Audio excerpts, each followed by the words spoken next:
Human sense. That's simple human sense. That's simple human sense. Major League Baseball welcomes you to the following presentation of the Minnesota Twins.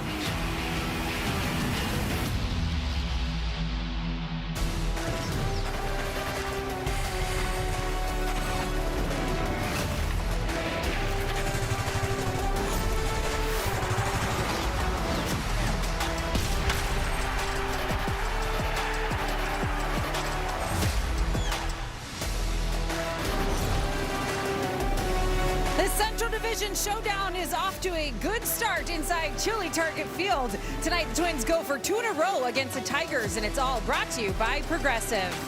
Hi, everyone. Welcome to Target Field. I'm Audra Martin. After a pair of losses that saw the Bats struggle to get much of anything going, the Twins responded last night with a big 7-3 win. Now, those 7 runs came on 10 knocks from 7 different hitters. The biggest, however, was courtesy of Luke Keeschall. What a night he had at the plate. Just minutes after seeing the Tigers tie things up in the third, Keeschall pounced on a Casey Mize fastball for his first home run of the season.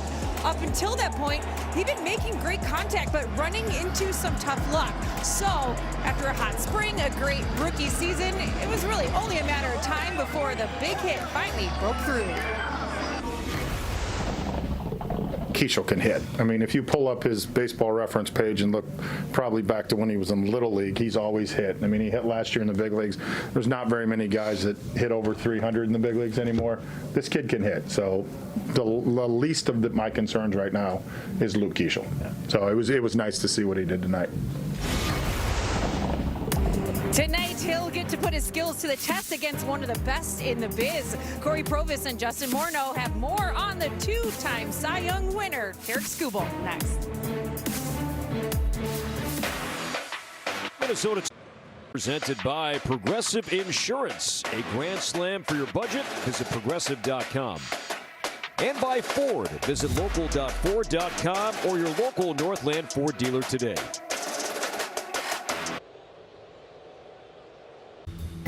Put it on my tab. I'll show myself out. There is no human that is more competitive than Tarik Skubal. Swing and a miss, strike 3. Pitches with emotion, pitches with an attitude. It's incredible stuff. Tarik Skubal is my Cy Young Award winner for 2024. Swing and a miss, another 100. Oh, we got angry Skubal now. Absolutely nasty stuff. Cy Young Award winner, Tarik Skubal of the Detroit Tigers. Sheer dominance from Skubal. Pitching matchup certainly takes center stage here tonight. It's our Liberty Mutual Insurance field coverage, and Tarik Skubal, back-to-back Cy Young Award winner. Pedro Martinez, Roger Clemens, Jim Palmer, certainly a great group to be part of, and we'll see Skubal here tonight in Game 2 of this series. Back here in the booth, everybody, alongside Twins Hall of Famer Justin Morneau. I'm Corey Provis. The pitching matchup certainly is very intriguing. Let's begin first with a guy in town from the Motor City, and Skubal, who features not just a good changeup, Morney, but it is the best single pitch in the game. Yeah, as far as run value goes, it was the most valuable pitch of any pitch thrown last year, and it is a good one. And combined with that fastball at 97, the changeup right around 86, 87, that's a pretty big separation in today's game, but he sells it with the arm action. He throws it with full conviction. He's coming at you like it's a fastball, and then by the time you've made your mind up, it's too late, and it's diving below the zone, and you've either chased it or you've swung and missed. So he really is something special, and it'd be fun if the Twins are able to get a win and win the first 2 games of this series against one of the best pitchers in the entire game of baseball, but they're going to have to do it by getting that changeup in the zone, and if he leaves one up, make him pay for it. And a free agent to be at season's end. We'll talk more about that as the telecast moves along tonight. Meanwhile, Taj Bradley, 2 really good starts, and he's got not 1 but 2 really good pitches working well this season. Yeah, and one of them being the fastest pitch ever thrown by a Twin starter. His fastball up to 100 miles an hour. The stuff is electric. You talk to the guys who have caught him. You talk to Jeffers. You talk to Caratini, and their response is it is as good a stuff as they've ever caught. It's the fastball at 100 with life, with carry on it, and then a split that he's worked on over the last year and a half, and it has become a weapon for him. It's become a swing and miss pitch for him. It's been very good this year as well. So this is a great pitching matchup. If you like pitching, hopefully we end up getting both guys going out there dialed in. The Twins find a way to win, but this is something you get excited about a game like this. You see the numbers so far for Bradley and the splitter hitters 0 for 8 against that 1 pitch so far this season, not to mention Taj featuring a whiff rate of 53% with that splitter so far. Taj Bradley for the Twins and Tarik Skubal for the Tigers. Game 2 from Target Field is next on Twins TV. Minnesota Twins baseball is presented by your local Toyota dealers and by Menards. Save big money at Menards on all your home improvement needs.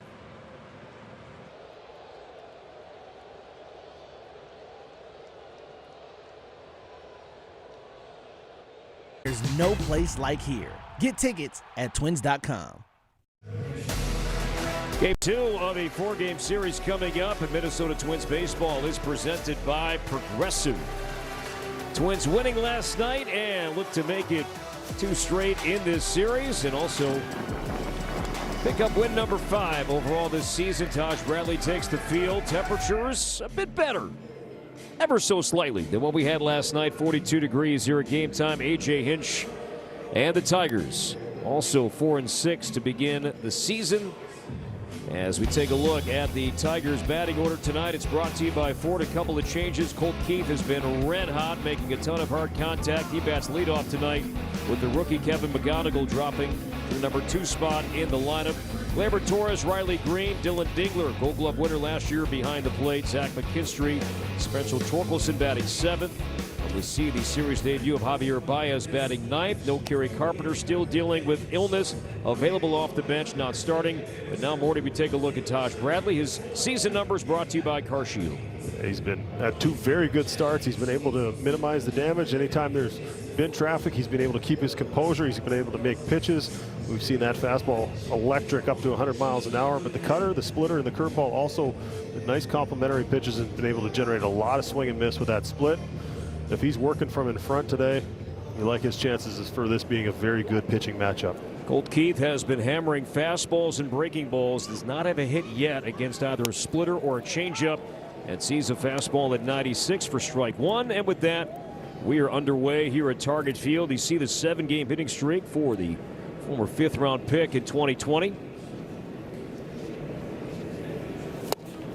That's set up from the start. That's an adjustment. I talked about this last night. Here's the splitter we talked about with Taj, being able to generate that swing and miss over half of the time. And there's another one. That ball's in the zone a long time. That's strike to ball. As a hitter with that velocity he has with that fastball, you have to respect it. See if he goes back to it, maybe try and get a chase below the zone here. Sure enough, he did. Doubled up on the splitter. 3 pitches, 3 strikes, and Keith is out number 1. Well, it's so hard when you're facing guys with stuff as good as Taj Bradley has, when they are 0-1, when you fall behind in the count. They just take control of the at-bat, and you're kind of at the mercy, just hoping for a mistake at that point. So 1 up, 1 down quickly, and now here is Kevin McGonigal. First-round pick in 2023, the rookie who made the team out of camp. 5 extra base hits. That is tied for the most amongst all Major League Baseball rookies. Went 1 for 5 last night. And it's 0-2. There's a cutter. Nasty. McGonigal 6 walks to 6 strikeouts to begin his Major League career. Oh, come on. We got to swing at that. I've never seen an immaculate inning in person. There's never been an immaculate inning thrown by a Twins pitcher in team history. Although the bullpen coach has one. Hawk has one with the Cubs. That's pulled foul. I think something else to note, no Kerry Carpenter again. He's under the weather, so a guy who, one of the best hitters in the history of baseball against this franchise, is going to have to probably sit either back in the hotel or in the training room watching this game. Bradley's 1-2 to McGonigal. And doesn't bite on the breaking ball, and that has been a part of McGonigal's professional career. Great plate discipline. Doesn't expand too much. Draws walks. It's one of the greatest predictors of success for young hitters when they get up to the big leagues. Is strike 3 called. 97. He thought about challenging it. Take another look at it. This is that fastball. He's got such good carry on his fastball. Nice job by Jeffers of making that look good. Jeffers, his framing numbers are up significantly. You see the velocity's been great with Bradley. And now Gleyber Torres. It's worth diving into, I think, a conversation to be had with Mike Petriello with Baseball Savant about how the ABS numbers, and Jeffers has been very good challenge behind the plate. One would think that would then correlate with improved framing numbers. Torres lines it to center, and Byron Buxton back in center tonight will play that in a bounce. And Torres has a 2-out single and will keep the first inning alive for Riley Green. But good to see Byron Buxton back in center field here tonight morning after a couple of days off as the Twins DH. Yeah, the Twins are facing another lefty starter, so that platoon in left field will be Austin Martin out there. And you said Buck's back, Wallner, Lewis, Lee, Keishel, Caratini at first, and Jeffers. So both of the catchers in the lineup with the lefty, trying to get as many right-handed bats in there as you can. Now Riley Green in left field tonight to the gap in right center field, sending Buxton on the move, and Byron will run it down. Taj Bradley certainly loving the effort, and welcome back to center field. Byron Buxton had a great route, first step, and got there in plenty of time to end the Tigers' first inning, and Taj loving the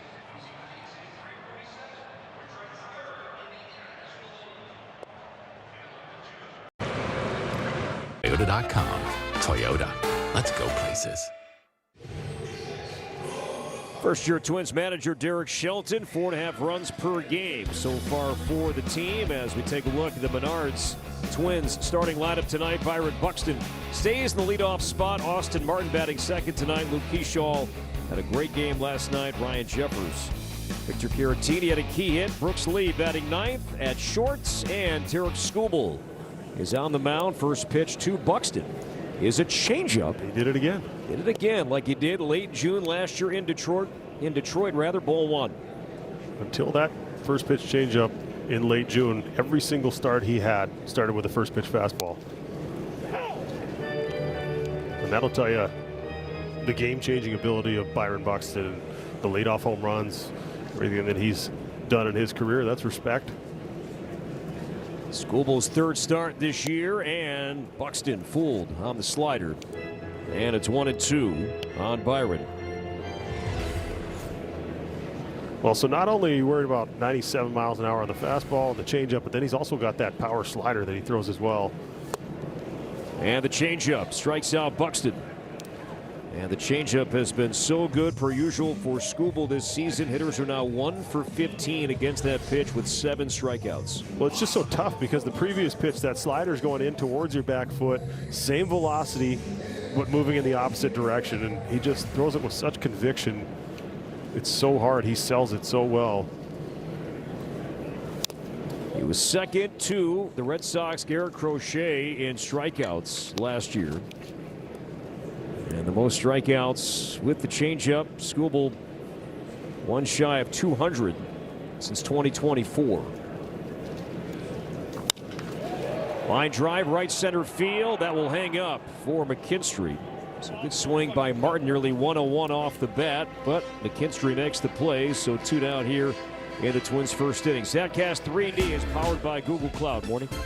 And just look at the difference when you make up your mind, okay, I've got to make it up, and all of a sudden I'm sitting fastball, I think it's a fastball in the hand, and how far and how long you have to wait for that changeup to get there. It's just such a tough matchup for righties and lefties. 97 ball one to Luke Keishall. Had 3 at bats against Skubal last year. Went 1 for 3. And tracks the fastball there for strike 1. Keishall, big night last night. He's hit safely now in 7 straight games against the Tigers. 1 for 3, a home run, walked twice, and drove in 2.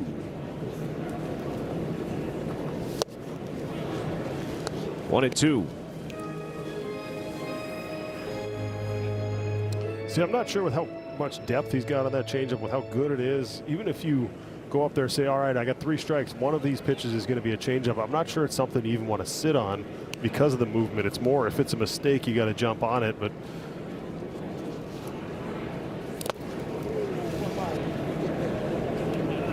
now 2-2.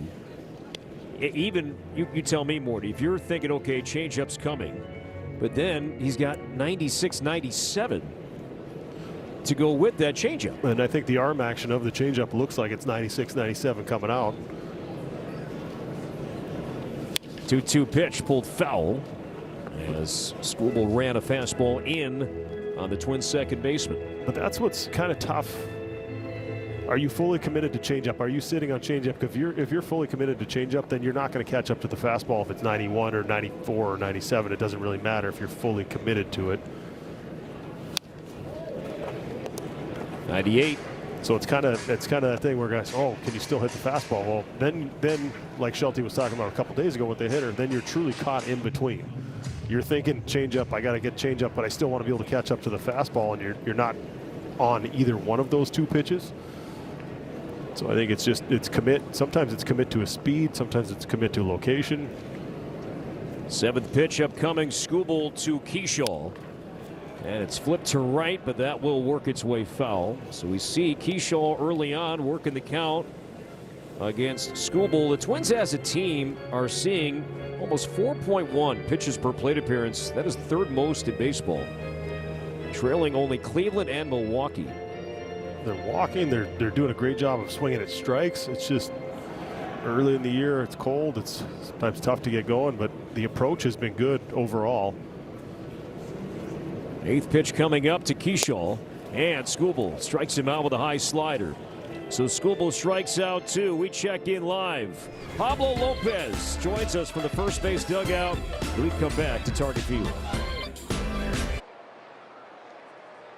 Welcome back. Tigers batting top two. Taj Bradley, 2 strikeouts in the opening inning. Will face Dylan Dingler, Zach McKinstry, and Spencer Torkelson. In a scoreless game, game 2 of this series. Dingler did not play last night as Taj misses inside, ball 1. Corey and Justin back here in the booth, and as promised, we're joined live by injured starter Pablo Lopez from the Twins first base dugout. Always kind enough to put a headset on, and he joins us here in game 2 of this series. How you doing? I'm doing great. Always a pleasure to join you guys, and hopefully soon enough we can figure it out so I can come up there with you guys up on the booth.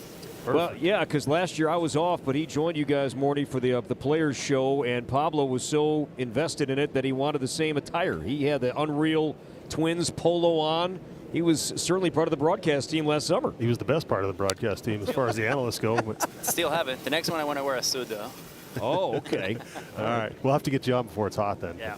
True. We asked, so I'll get down to business right away, but we asked, Shelty was asked in the media before, when you're matching up against a guy like Skubal, are you aware of it? Do you feel like you have to match him? Is there a little extra that, comes out of you when you're facing a guy like that on the other side? 100%, man. When you're facing the best of the best, you want to compete to that same level. It might bring an extra gear in you, and what you should try to do is not let it overwhelm you to the point where you're going to try to do different things, or that's a beautiful pitch, by the way, where you're going to try to do something different or try too hard or try to look for more than you have in the tank. But when you're going up against a guy like Skubal, he's going to keep you on your toes. He's going to have quick innings for the most part, so you want to match that energy. And Taj has set the tone pretty early, and obviously Skubal is like, all right, I can do it. If you can do it, I'll show you how it's done, and I'm sure we're going to go just like that for the rest of the game with this too.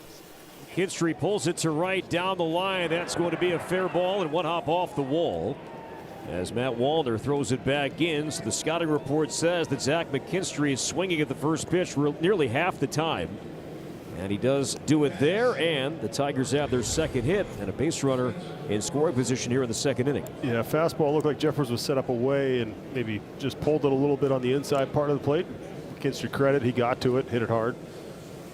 But this is where Taj has been so good so far this year. Any situation that's kind of come up, he's been able to keep himself composed. Is that something, Pablo, that you just kind of takes time? You get used to being in those situations? It takes time. Yeah, it's something that you know exactly what you need to do, but it's always so much easier to read it, talk about it, and talk to someone else about it. But it's always so much easier to preach it than actually do it, because it's okay, you tell it to someone, it's like, hey, you throw a first pitch, you give up a double, it's just one hit, go after the next guy. But when it actually happens and you're on the mound, you give up that double, and then you start telling yourself like, okay, how can I make sure this guy doesn't score? So the mentality is just like, it's just one pitch, let me just get after the next guy. I did my job. Obviously, when the batters put the ball in play, anything can happen. But I mean, you still want to get after the guys. The biggest thing is you should not start nibbling around or try to do too much or throw the perfect pitches. Just still attack the zone with your plan and let the defense behind you do the job when the ball's hit to them. Torkelson singles past Lee, but McKinstry broke back to second, so advances to third. And the Tigers have runners at the corners for Parker Meadows, another guy who has really upped his first pitch swing percentage early on this year. Meadows went 0 for 2 last night. He's had some injury-plagued seasons as a Tiger. Showing bunt pulls it back, and 96 for ball one. So Pablo, when you're out there, are you trying to reset every single pitch? Are you trying to make each pitch its own individual pitch, or is that maybe the hardest thing to do? It's the hardest thing to do, but it's that is the ultimate goal. If you, before you throw a single pitch, if you ask yourself, what do I need to do to execute this pitch right now? Like, how can I set my intention, my conviction on this same pitch, and then you execute a good pitch, and then you do it again? Like, if you're able to have that level of focus and concentration, you're gonna be able to pitch 100, 110 pitches, and you're gonna be, you're gonna go to bed at night knowing that you gave it your best, that you're gonna go to bed at night like tired, mentally exhausted, because your level of focus was so intense. But like, it's that presence, it's that conviction in the moment that will be able to eliminate all the outside noise, eliminate all the distractions, because my job is to win this pitch. My job is to hunt the good in this pitch, like without adding or subtracting. You have to see things for what they are. You execute a good pitch, it's just a good pitch. Don't try to make it prettier than it was and try to make it ugly. Like, that pitch, it was what it was, and that's it. Same thing if you throw a bad one. If you throw a bad one, do not try to make it worse in your head. That was just a pitch. I'll find a purpose for it somehow, some way, and the biggest thing is like the good old tunneling. Like, you spike a curveball, I can tunnel that with a fastball down at the knees. You throw a curveball way high, I can tunnel that with a fastball up in the zone. So everything has a purpose when you give it the purpose and the intention before you throw every single pitch. So easier said than done. Like I said, it's always so much easier to preach it, but I still practice that when I'm able to perform. I'm still trying to reach that level of consistency with being aware enough to be devoted to the execution of every pitch. How many starts a year do you think you're able to kind of do that? I know in the playoffs you did that 100%, and there's starts, when you strike out 10, 12, you go through those. But are you able to do that for 32 starts, or is that something that's so mentally exhausting that, like, realistically you might get 20 starts where you do that, or is it even difficult to get that many? No, you can definitely get that many. You're never going to get all 32. There are just so many outside factors, like this early in the season, the weather can be a good one, and, it's always so hard to, like, battle things like, braving the elements and whatnot, but you want to recognize when you have your A stuff and you want to, like, enjoy those to the fullest because they're not that many, and then you recognize the ones that you're like, okay, like, I have to probably battle a little harder. It's all part of that continuum. That's why you want to have flexible goals. Like, if you go to every game expecting to throw a perfect game, first batter of the game hits a little double, like, okay, now I'm not going to throw a perfect game, and then you start beating yourself up. So if you give yourself the flexibility with your goals, with your execution, then you're always going to be on that happy place. Like, I'm still within my goals. I'm still within the purpose of helping the team. 8th pitch of the at-bat, and Taj goes back to the splitter to strike out Meadows, and again, that ball just disappears. As it reaches the plate, you see the grip, and look at the depth. How does that pitch look to you guys up there? Because from here, it looks just like a fastball up until it starts reaching the dirt. Yeah, and the velocity is so good on it, 90 to 92, that it comes out like a fastball. He's throwing it with conviction. Yeah, it's just the intent, like the intent he's putting behind the pitch. He's throwing it with the same, like the finish, everything is literally the same. As Baez gets hit by a fastball up and inside, so the Tigers will load the bases now for Colt Keith. So, Pablo, the Meadows at-bat where he was able to get the strikeout, get to 3-2, at the start of that at-bat, are you thinking, try and not let this ball be put in play, I'm going to want to strike him out here, or does that thought not really enter your mind until you get 2 strikes on? Not until you get 2 strikes. You know the moments you can definitely use and appreciate a strikeout, but you should not be focusing too much on the result. You want to focus on your systems, on your process, and I like this pitch right here because last at bat was a first pitch fastball, so that's pretty good. Splitter and Keith grounds out to second, and Taj works out of it. The Tigers don't score and leave 3. Pablo's going to stick around. We'll chat more with Pablo when we come back to Target Field. Really good stuff. Yeah, that was great, man. Taj in the second, no runs. And the Twins back to work against Skubal. Ryan Jeffers leads off, and a little challenge coming from. It was called the ball, and Dylan Dingler, by the way, will challenge. He has not lost a challenge this year. 7 for 7. He's been perfect behind the plate, and there's his first miss all year. Our ABS balls and strikes are pop first. Missed challenge by Dingler behind the plate happens here to begin the second. Pablo Lopez kind enough to stick around, and sadly, you know, with the injury that you have and will not pitch at all this season, what's been your take and your assessment about how ABS is being looked at and welcomed by the team?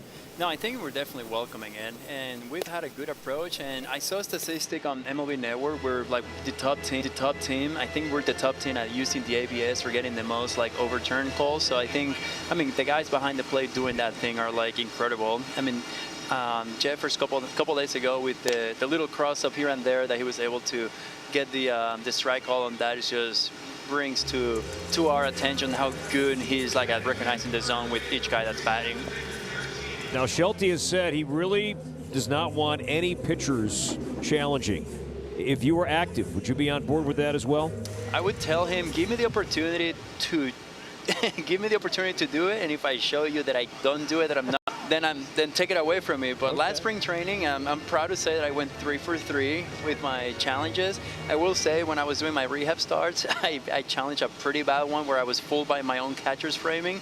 So, you know, there's obviously good ones and bad ones, but I would make the case to at least let me try it. I would have tried it in spring training, but obviously like the approach that our catchers have taken by, you know, being the leaders of that has been tremendous. Base hit for Victor Caratini. Is he thinking too? He rounds first base on his way to second, and he will make it in standing. So the Twins get their first hit, and it's a 1-out double for Victor Caratini. Had a couple of hits last night and drove in 3 runs. Yeah, does a nice job of keeping the bat through the zone on a changeup down and away. You see that one-handed finish, fooled just a little bit, but was able to keep his hands back. And then he's thinking 2 out of the box. Cold night, outfielders standing out there. He had to run a long way for that ball.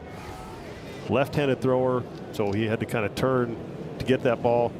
Nice read by Caratini. See if he can drive him in now. Josh Bell with a mighty cut on a fastball, 0-1.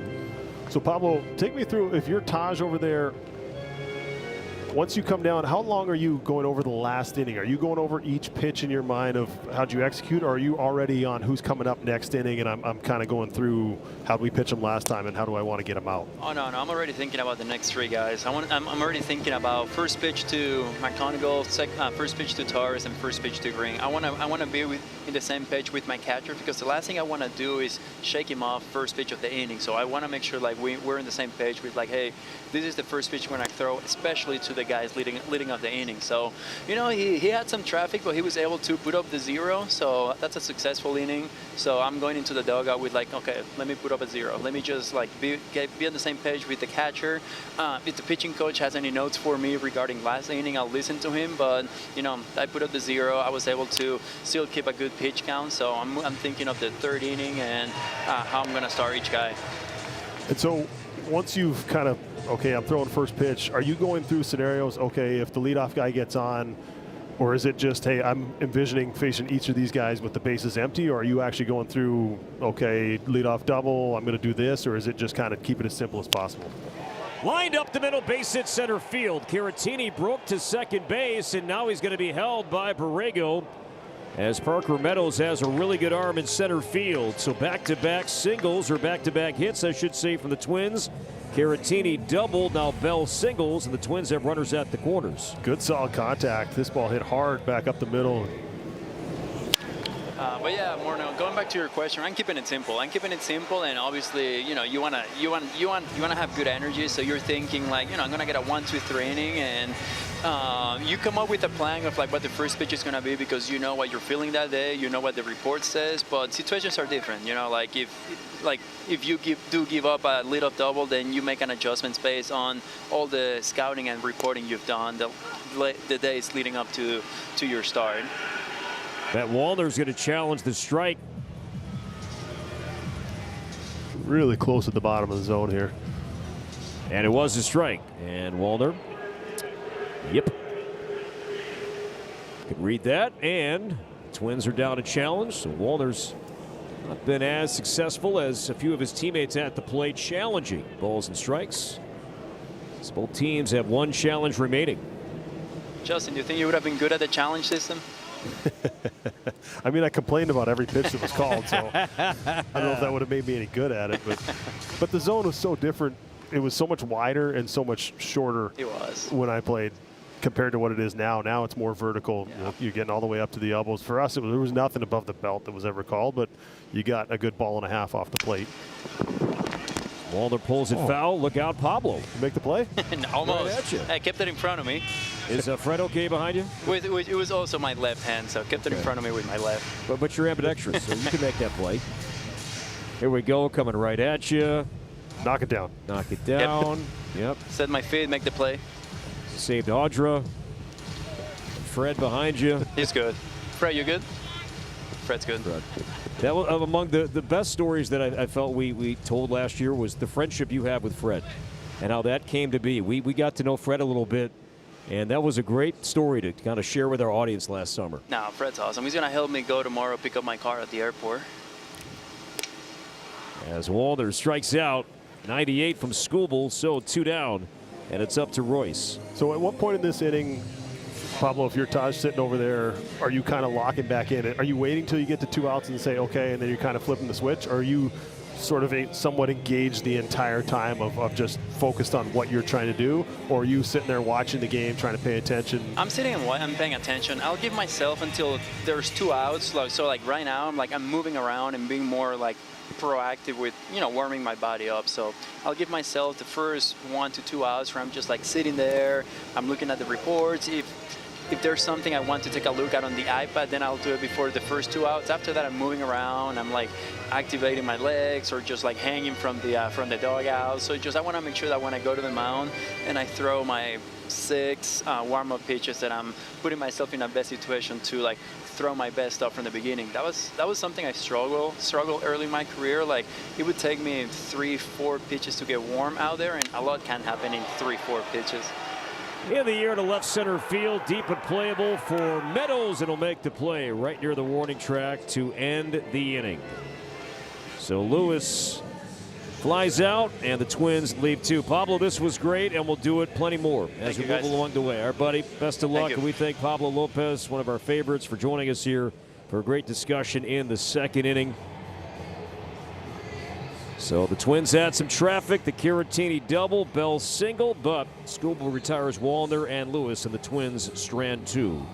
Let's check in with Audra Martin. All right, Derek, before the game, you said that you guys can't, give up opportunities against a guy like Skubal. Obviously, you weren't able to cash in, but how encouraging were some of those at-bats so far? Yeah, we've had good at-bats. I mean, Keishel hit a ball hard. I mean, Royce hit a ball there at the end. Obviously, the ball that Caratini and Bell hit. It's one of those things that, we got good pitcher on the mound. We just got to keep scrapping and going. Once again, Taj Bradley was able to get himself out of a jam, something that we have seen in each of his starts so far.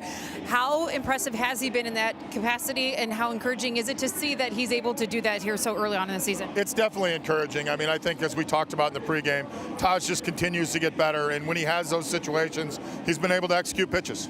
Appreciate your time. Go get him. All right, thank you. Guys, back to you. Audra, thank you, and we thank Shelty for joining us, and we'll try and do more of that here on these Tuesday nights throughout the season. In-game interview with Twins manager. Now, speaking of the second morning, there was some traffic for Taj, but he worked out of it.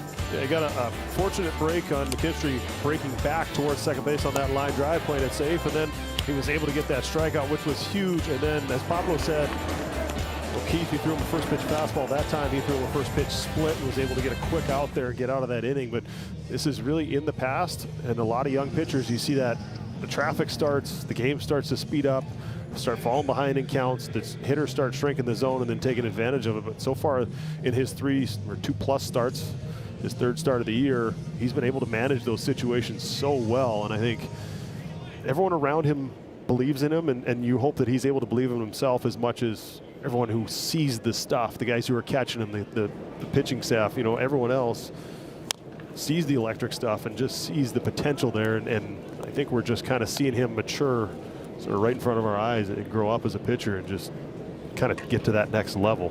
I'm glad, too, the first question you asked Pablo was about Taj tonight, but also the fact that Tarik Skubal is going for the Tigers and the impact that that's going to have as McGonigal floats it out to left field and shallow, and this will be routine for Martin, and there's out number 1. That it certainly does have an impact. And when you hear starters say, no, I'm worried about the lineup I'm facing, I'm worried about my own game, I'm not saying that's not true, but you can't help but think about maybe you have to be even more perfect, or it might motivate you even more because I'm going up against the best pitcher in the game. Or the other part he said of I'm trying to throw harder than I actually do, or trying to make the stuff nastier than it is. It's kind of that fine line. But yeah, I always thought that it wasn't very true, because if you got, you know, back in our day, Verlander going, or you're facing Scherzer on the other side or whatever, you know, as a pitcher, hey, I might only be able to give up 1 run if I'm going to have a chance to win this thing, because that guy on the other side is that good. And I think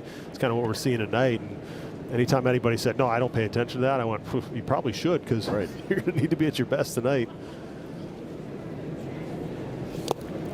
Gleyber Torres has done a great job finding his way on base early on this year. Did it again with a first inning single. On base percentage well over 400.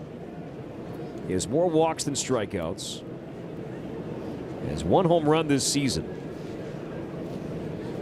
Bradley behind 3-0 on Torres. And he swings 3-0, sends it to right, but room for Wallner. And there are 2 down. So Torres the 3-0 green light. And that'll bring up Riley Green. Flied out to deep right center back in the first inning. Now Pablo Lopez, that was a great conversation we had last inning. And sure enough, there's Fred. And how about that little nugget that Pablo dropped, that Fred is helping Pablo get his car at the airport? I mean, Fred's been, you know, running security Twins dugout for a few years now. And Pablo and Fred have just developed this wonderful friendship, and we told their story last summer. Fred's son is a coach in the Orioles, is a pitching coach in the Orioles minor league organization. And so Fred will often ask Pablo for some tips, anything you can help with my son, and Pablo's like, sure. Just a friendship that has just developed so organically, so much so that Pablo needs help getting his car, and Fred says, I'll do it, no problem. Yeah, no Ubers available. I mean, well, teammate. It is awesome, though. I mean, it's so cool to see just the way this game brings people together. 2-2 on Riley Green. That'll get foul. Green hit the ball hard in the first inning with Torres out at first base. And Byron Buxton made a great catch. He made it look routine. It was not. Just had a perfect route on the ball and tracked it down in deep right center. 2-2 on Riley Green, the all-star outfielder for the Tigers. And doesn't bite on the low fastball, full count. Well, this is the one. Obviously, you want to make your pitch right here, but at the same time, you want to make him earn his way on. 2-out walks with the way he's done a nice job of, after an 18-pitch inning, of going right at these hitters. Strike 3 called. Tigers only have 1 challenge left, and Green will not challenge the call from Quinn Wilcott behind the plate. 1-2-3 third. Good bounce back from Bradley.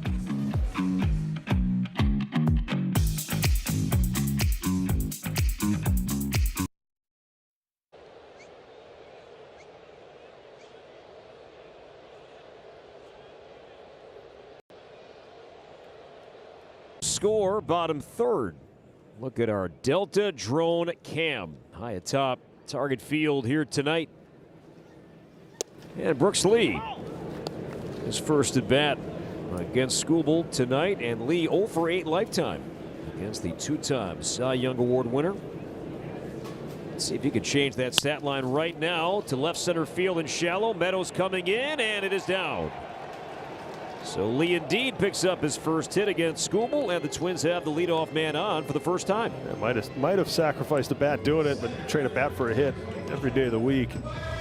See a little smile on Brooks' face. The ball got in on him, and got in on him just enough to fall in front of the center fielder. So see if that sparks a little something here. See if they go first pitch changeup again to Buxton. Buxton 3 for 19 lifetime against Skubal. Of those 3 hits, 2 home runs. Was a changeup, and Skubal wanted to challenge Skubal, yep. But I feel like we've lost a lot of the arguments that we used to have. It's like, if you think it's a strike, challenge it. It's made it so much simpler, I think, in some ways for the umpires. Obviously more difficult with, you know, pitches 1/10 of an inch being overturned and everything else. But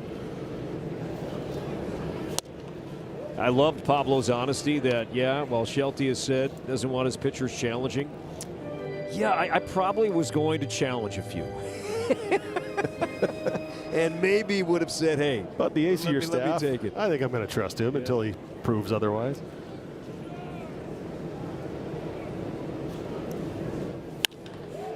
Smoke to left field, and Riley Green was playing across town. Very deep in left field. So Buxton with a sharp single, and the Twins have 2 on with nobody out here against Skubal.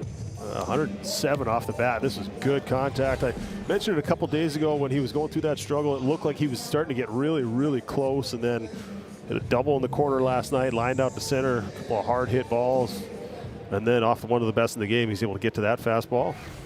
Let's see how the Twins play it here. Austin Martin. Is he going to lay a bunt down? Lined out at a good swing back in the first inning. Tough guy to bunt on. He shows and pulls it back, and it's down and inside for ball 1. What makes Skubal so tough to bunt on? It's everything coming at you. You know, he's got some funkiness in that delivery. He's got those arms going everywhere, and then the mixture of pitches, the way his ability to ride that fastball up in the zone. Shows again, and that'll be a strike. And see right there, that's the sinker. So you're thinking, okay, I got to get on top of this, and you're expecting that one that's got carry and is going to end up in the top of the zone. And then he throws that sinker that's just got a little bit of depth to it and goes below the barrel. You're telling yourself, if I'm bunting right here, though, I don't have to be perfect. I just got to deaden it and get it down. And now Torkelson crashes in even more from first base and doesn't show that time. And the fastball misses for ball 2. And see, Torkelson doesn't really matter on this play. When you're bunting this ball, unless they have a different bunt play on, you want to bunt this ball to third. You want the third baseman to field this ball. Shortstop's up the middle. That gives your runner at second base a chance to get to third. Doesn't show, and swings and grounds it to short. Bias to second for 1, and the throw on to first is a double play. So Martin did show bunt, but never made contact. Swings away and hits into a 6-4-3 double play with Lee advancing to third. Well, he made a pretty good pitch on him, just hit the top of the ball, and then Baez, really good quick exchange there. This is the one that'll get everybody fired up, though. If you're able to pick your teammate up and get a big 2-out hit here, a lot of room in the middle part of the field for Kershaw. You know, numbers are worth paying attention to in this game. And Kershaw had an 8-pitch at bat against Skubal, and Skubal eventually struck him out. Ryan Jeffers is on deck. Jeffers is 1 for 24 lifetime against Skubal with 10 strikeouts. Did not mean to. Back to Skubal, picks, pivots, and throws out Kershaw to end the inning. Again, the Twins threaten but do not score, and we're still scoreless after 3.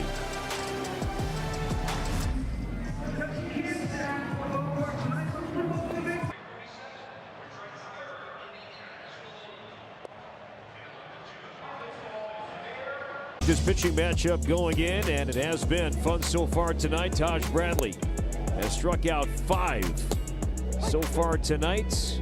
He's allowed 3 hits, but some big outs at opportune time for Bradley, and continuing to miss bats. His fastball and his splitter here tonight. We take a look at the stat line so far morning for both guys, Bradley and Skubal. Both guys 42 pitches, both guys with the ability to miss bats. If they do get themselves in trouble, they have it, a couple of runners each. And both guys have been able to manage it, be able to pitch out of it, execute when you need to. And I think when you have overpowering stuff, there is a little something in the back of your mind. Got to feel good to know that, hey, if I get myself in a jam, I have the ability to get out of it. Just strike out if I need it or whatever else. A 1 count to the catcher Dylan Dingler, and a slow breaking ball drops in for strike 2.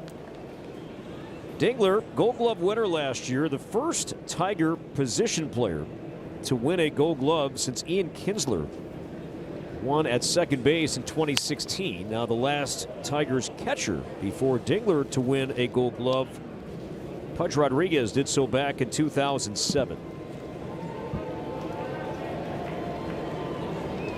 Dingler making a lot of consistent hard contact at the plate early on this year. 0-2 pitch fouled back off the net. Just in battle mode, in protect mode. Both those fastballs fouled off over the Twins dugout. Just giving himself a chance if he does throw him that curveball, if he does throw him that split, he can still kind of cover it. So a lot of times if you see that, the thought is maybe fastball to the opposite gap and then just hope he hangs you one. No balls and 2 strikes on Dylan Dingler. What a block.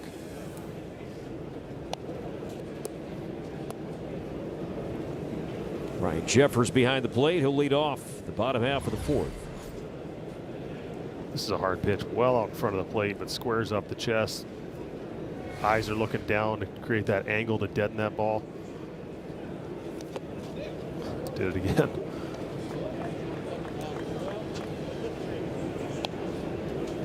Spiking 2 breaking balls, and Jeffers blocking both. The Nike part of his chest protector kind of facing towards the ground. If he's straight up, that ball can go anywhere, but he's leaned kind of over with his chin. His chin is over his toes, and he's creating that angle to make that ball kind of go straight down. That's textbook right there. 98, but fouled back by Dingler. We had to clean up the story about Bradley before his last start. Mentioned that Taj, he used to catch when he was younger. He had bad knees, so often the umpire would get hit by pitches. Disputing the fact and asked him about it in Kansas City. It was not because he was afraid of the ball, so be careful what you read. It was just he had bad knees, and when he would catch, yeah, the umpire often would get hit. Sounds like the reason I moved to first base. Again, the 2-2 to short, and Brooks Lee throws out Dingler. So 1 away here in the Tigers' 4th inning. Now check out one of the 4 Twins value stands during your next visit to beautiful Target Field, featuring food and drinks for under $6. From hot dogs to pretzels and sodas, find your perfect ballpark snack without breaking the bank. Learn more at twins.com/value. Well, you brought up the Jeffers framing numbers improving. I think the framing numbers for Salvi are improving also in Kansas City. Those taller pit catchers, those bigger catchers, I think the bottom of the zone for a long time was kind of getting blocked for those umpires, and I think that is a possible reason because Jeffers' framing numbers a couple years ago were really good. Fantastic. So it's hard to see why a guy would, why those numbers would kind of fluctuate so big in year to year or over a couple of years. And I'm wondering if some of these bigger catchers, if they're going to benefit from the ABS system. McKinstry to shallow left, and in comes Austin Martin. And there are 2 down. Our colleague and former teammate of yours, Trevor Plouffe, has often referenced, JT Realmuto is well regarded, right, in the game defensively. And part of what has enhanced his defensive numbers over the years, the staff he has caught, a veteran staff that's going to be around the plate, right? I mean, that also is going to help Realmuto and anybody you put behind the plate with that veteran staff that he's caught. Yeah, that's the argument I make a lot of times when you talk about that. You want to see a good catcher? Show me a good pitching staff. And yes, there are some better than others. I'm not going to dispute that fact, but I think if you have veteran guys who know where the ball's going, it sure makes it a lot easier to catch that ball back there. 1-0 pitch to Spencer Torkelson. Misses outside. Torkelson 0 for 2 last night. A couple of walks. A.J. Hinch trying to get this guy going. He is moving all around the lineup. Hit 8th Saturday and Sunday. Moved up a bit yesterday and bats 7th here tonight. 31 home run season for the former #1 overall pick. Now 3-0. You know, you're up there and you keep telling yourself it's early, it's early, it's early, but if it goes on too long, you feel like you're running uphill the entire season. It just becomes a battle. And so you hope to not get too caught up in the numbers and more stick to the process and trying to continue to have good at-bats and hit the ball hard, but the numbers are always right there in your face staring at you when you walk up. The Tigers, they want to keep Kevin McGonigal on the left side. He's playing third base tonight. We saw him at short last night. So on a night like tonight with Colt Keith DHing, Baez is at short. There is a domino effect that could impact Torkelson because Colt Keith could play first base. Yeah, it's a little more simple tonight because no Kerry Carpenter. Right. So there is spots, but yes, it's always a good problem to have too many players than not enough players, though. 3-2, pulled foul. Down the left field side.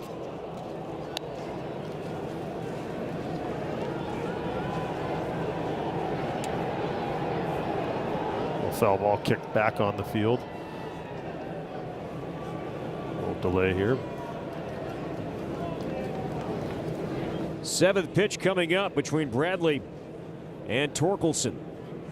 And again, the 3-2 from Taj. He struck him out swinging. A righty-righty splitter. 6 punch-outs and counting for Taj Bradley and 4 shutouts so far tonight against the Tigers. Ryan Jeffers, good night behind the plate, trying to get the bat going. He bats leadoff when we come back.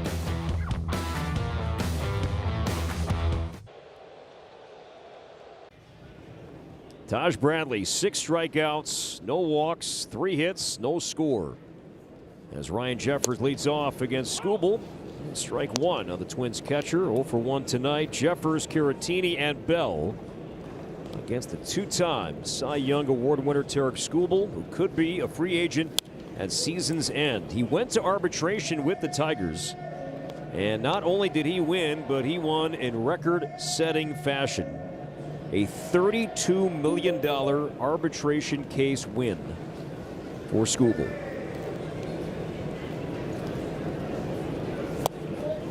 Take by Jeffers. He's betting on himself. He's betting that he's going to stay healthy the rest of the year.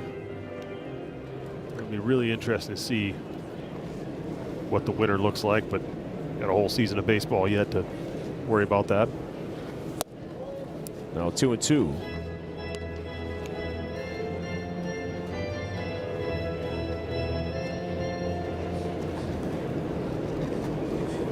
Skubal, 29 years old, was a 9th-round pick. And Jeffers stays alive 2-2. As the Tigers were beginning to turn the corner after some really down years.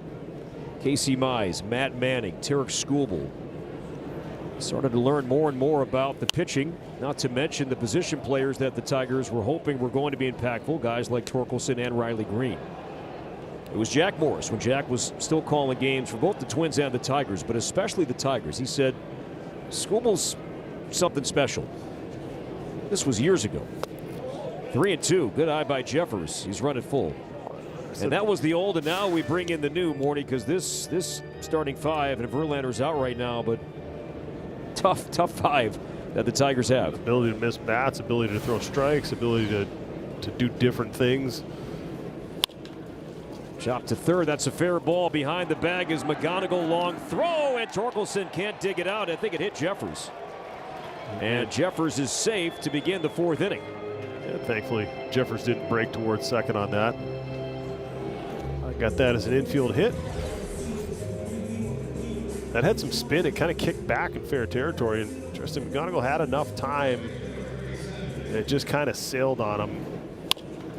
Having never played on that side of the infield, I wonder how difficult it is to go back and forth between short and third base and the arm action, timing of it, the internal clock, all of those things. He knew with the catcher running that he had time. Just didn't make a good throw. That will go down as an E5, not a hit. So now Victor Caratini. Double to left in the 2nd. Caratini had a clutch hit late last night, but it was a 2-run lead, became a 4-run lead here at Target Field. Yeah, 2-strike single. Got jammed just a little bit, but hit it up the middle. Those add-on runs that are always so important.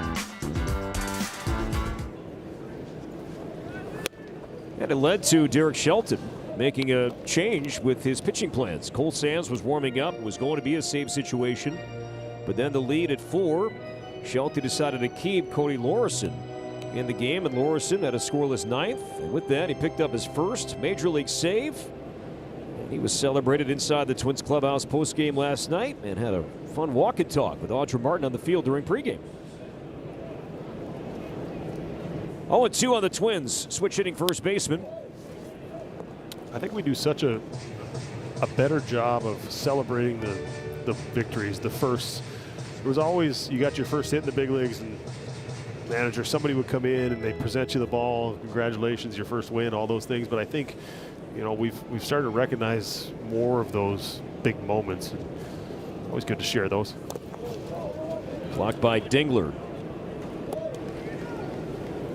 And we a couple days ago with Buxton reaching 10 years of service time, that was a huge deal, and that's something that was never really made public and was never made a big deal. It was internal. The guys were proud and celebrate a little bit, but kind of taking it to another level, and I think it's great. You don't get to stick around this game forever. May as well celebrate the moments while you're here. Twins will do that 10-year celebration for teammate in a couple of weeks. Taylor Rogers will reach 10 years when the Twins are playing the Mets.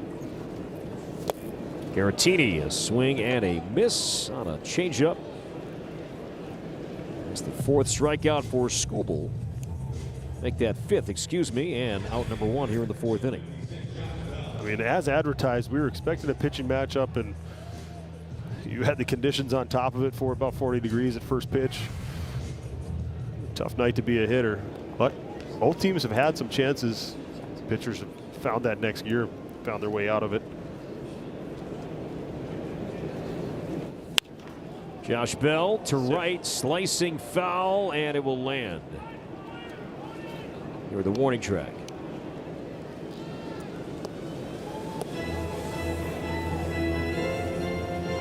Smoked a line drive single to center with Caratini at second base in the second, and Caratini broke back to second, and because of that was unable to score on Bell's base hit 2 innings ago.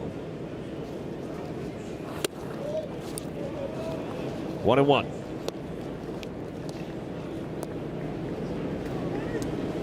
Bell DHing tonight. Now 3 for 15, hitting right-handed this year. He's made 2 starts at first base this season. And Skubal knew it from the start. That one was not going to work. Well, there's a couple different ways of looking at it. Would you rather DH and you have the option to stay warm and you can kind of take your swings underneath in the cage, you can get warm, or would you rather be in the game moving around, keeping the blood pumping and staying warm that way? Ask different guys, they give you different answers. 2-2.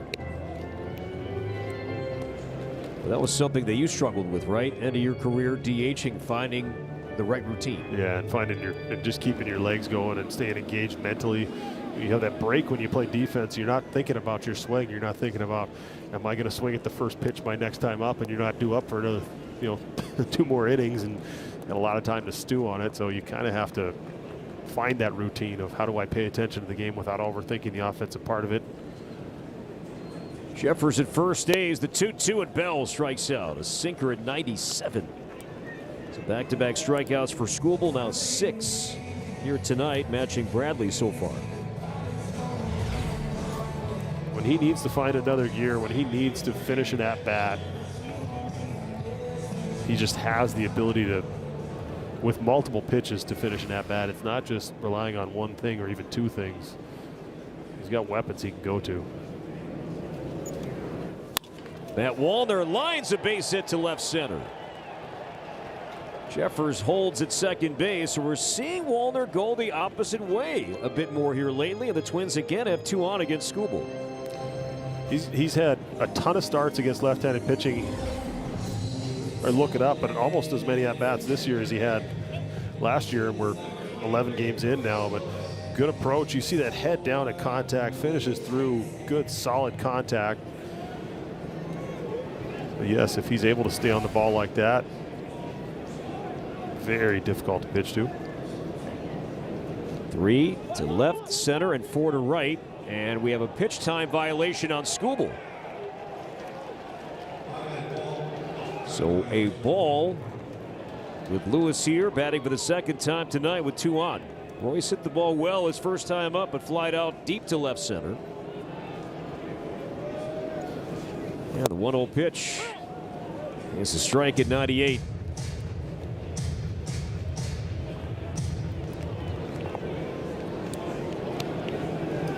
Twins went 5 for 16 with runners in scoring position last night. Jeffers and Wallner are on. 2-1.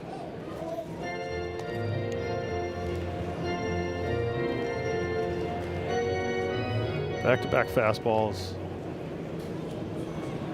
Does he go to that plus changeup right here? Let Royce get his arms extended. 2-2. That's why it's just so hard, because you get caught either in between or you're sitting soft. He goes 97. Now he's shown you 3 fastballs in this at bat. Did he flip? If your approach was to sit soft, to sit slow, did he just flip your idea? A swing and a fly ball into left field and deep down the line. Riley Green will have a play on the warning track. And Royce just missed again. So Lewis, a couple of deep fly ball outs here tonight.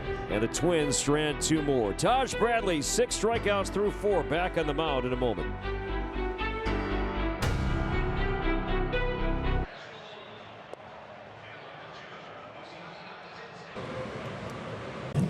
Taj Bradley, 61 pitches in. He's thrown 41 strikes. No runs, 3 hits, and 6 strikeouts, and 4 with the splitter. As Parker Meadows leads off. Key out for Bradley in the second. As the Tigers were threatening, runners at the corners with 1 out and 8 pitch at bat. And Bradley with the splitter struck out Meadows swinging. 0-2. See, a lot of times you can tell when a guy's feeling good on the mound with how quickly he walks back and is almost eager to get back on the rubber. He's been working with a great pace, maybe also understanding it's cold. He wants to keep his fielders moving, keep them involved. Struck him out with a curveball. So a couple of splitters and then the hook. Great sequence there from Bradley. And 2 strikeouts for Meadows tonight. This was nasty. I mean, there is nothing that, no part of that ball comes up at all when it comes out of his hand. That is just straight on that fastball plane and just falls off the table. Just depth. Nasty. Javier Baez got hit by a pitch in the second inning. First pitch he saw from Bradley. Baez started in the outfield for the American League last year at the All-Star game. Had a good first half, a quieter second half. Veteran shortstop, now 33 years old, Puerto Rican born. And what are the Tigers had 7 starters in that All-Star game, I believe. And McKinstry made it even as a reserve, and Baez did go. Up the middle and past Keyshaw. So Baez with a 1-out single, has 1 stolen base this year. And the Tigers have a man on here in a scoreless 5th inning. Snaps 8 in a row, retired by Bradley. Just the split that didn't have the depth that all the other ones have had today. That just kind of stayed up in the zone. But even then, not hit overly hard. Just hit it in the right spot. See if there's some action here. He stays as Keith looks at the splitter outside for ball 1. Watch his barrel, how he's trying to take the weight out of the bat. It's almost weightless. He wants to be relaxed, and he's kind of see it how it's more vertical. It'll go back on that shoulder, but right there, he's just trying to stay loose as he possibly can.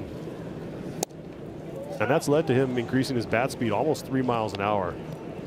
over last year. He got the biggest increase of anyone in baseball. It's amazing. You get a little time in the big leagues and you see what the league's doing to it, and you figure you have to adjust, and he's made an adjustment. It's led to a great start.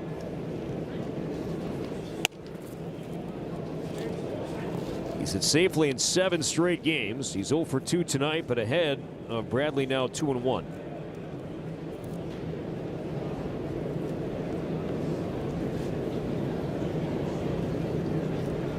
Baez at first, stays to right center field, and Walder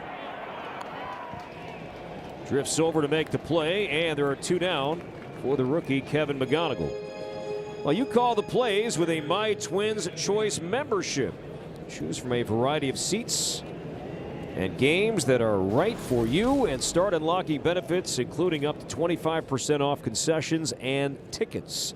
Sign up today at twins.com/mytwins. So 2 down for McGonigal at third base tonight. Saw him at short last night.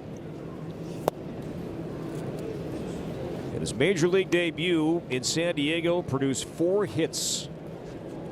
His first big league game, 21 years old.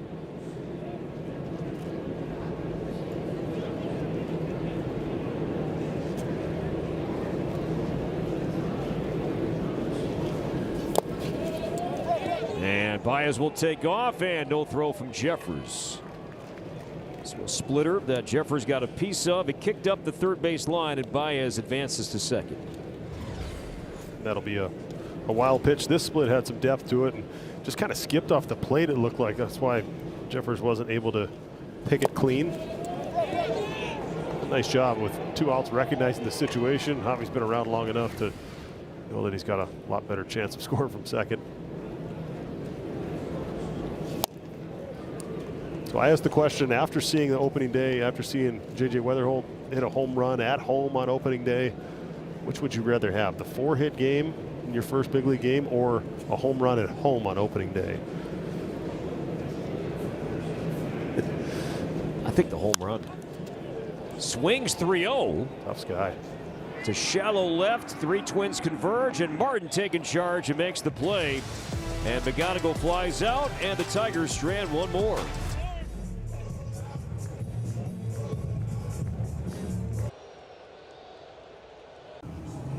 Byron Buxton is due up second here in the bottom of the 5th inning, about to face his WBC teammate for the 3rd time tonight. And yesterday, Skubal talked about how much he really enjoyed getting to know Buxton during the tournament, saying that as awesome of an athlete that he is, Byron Buxton is an even better human. And Skubal saw that Buck got hit on the arm the other day. Well, it sounded like Quinn Wolcott said foul ball. I think the ball came up and caught Lee. I think it was the bat. I think the bat kind of backed him up.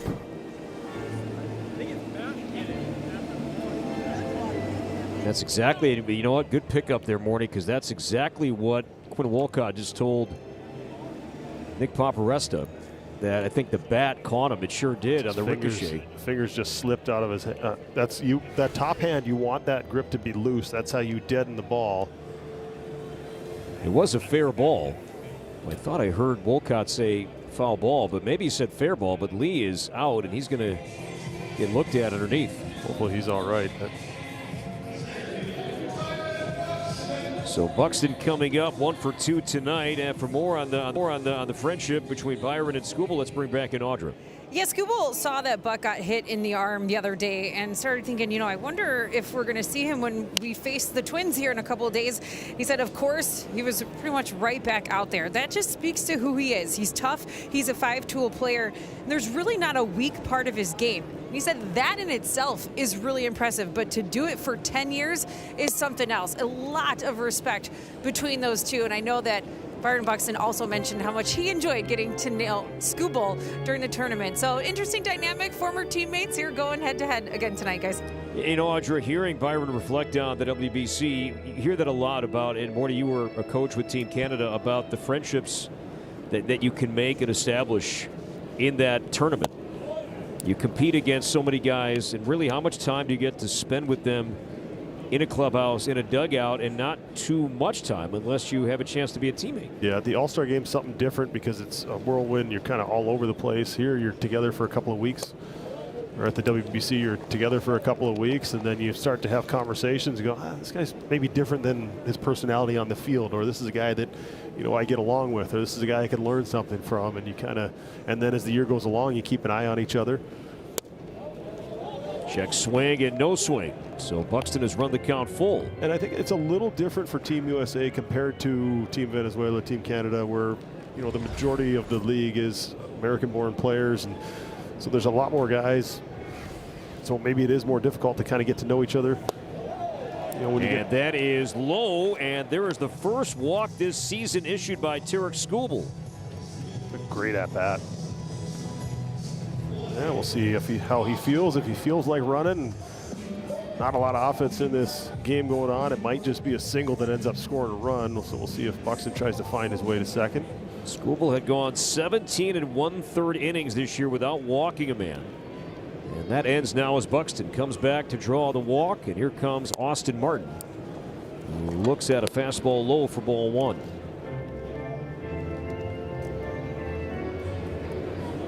Martin 0 for 2. He's lined out and bounced into a double play. Brooks Lee has returned to the dugout. That's a good sign. Still checking the mouth. Oh, for a cut on the inside of the lip, maybe.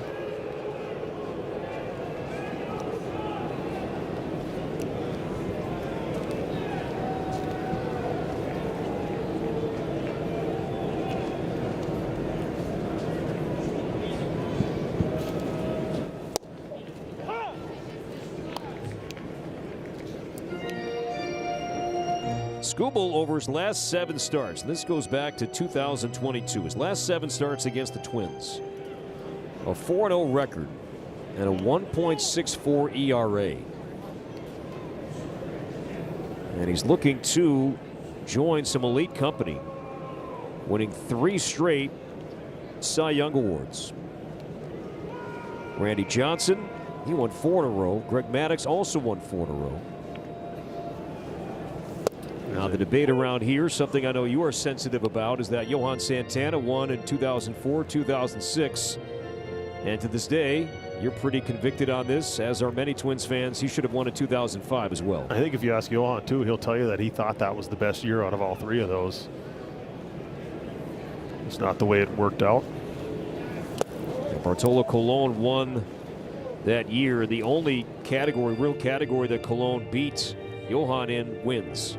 But Santana blew him away in strikeouts, beat him in innings. And Johan did not even finish second that year. Mariano Rivera finished second.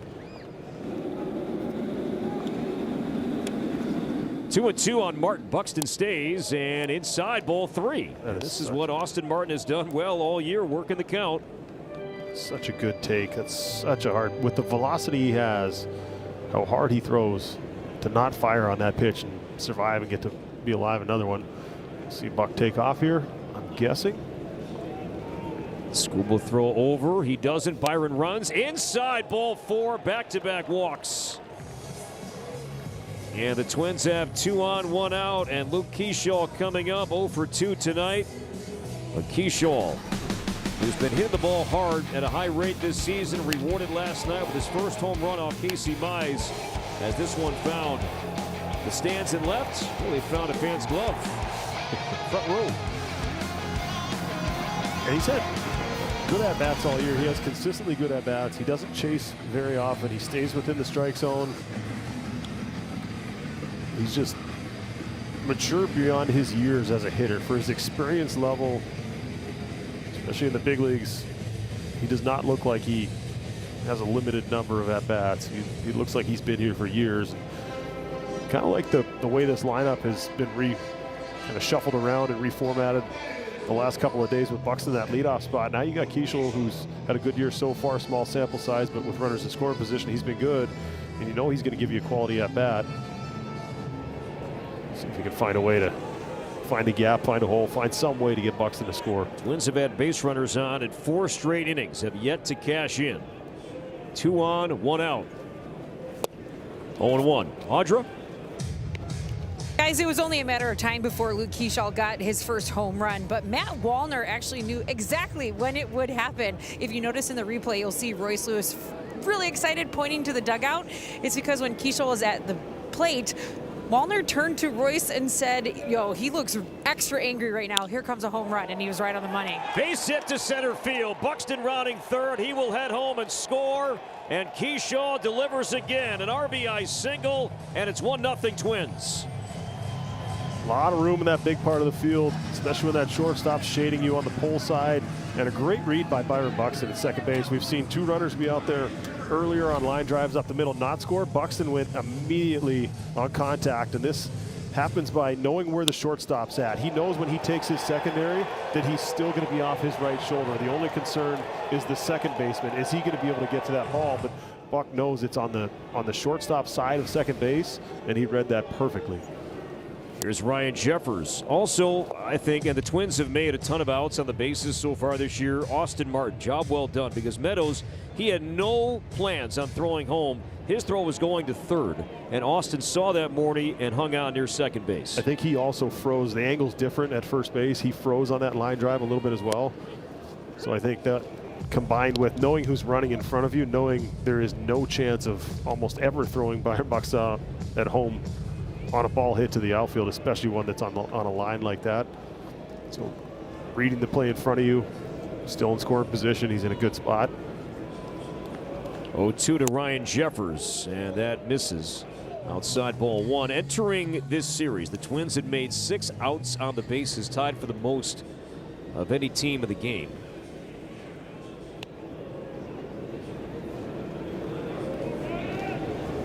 Jeffers 0 for 2 tonight. And that'll get foul. You can see his 4th inning at bat change from an error to a hit. But for now, still an error on McGonigal. Caratini on deck. Pitch count at 84 for Skubal. One in the gap right here. He's fighting. He's battling.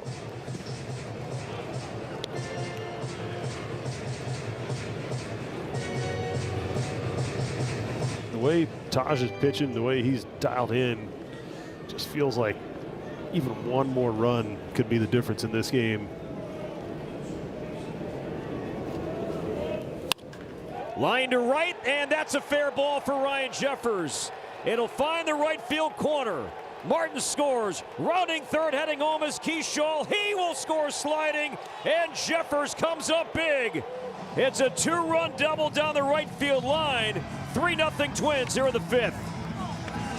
Well, just battle, battle, battle until you get something a little better to hit. Give Jeffers credit. This is very, very difficult to do on a pitch down and away. Just shot it over there. Had the right guys on base as well. Keeschall off on contact. Austin Martin reading it at second base, and Keeschall's thinking the entire time, I am scoring on this ball.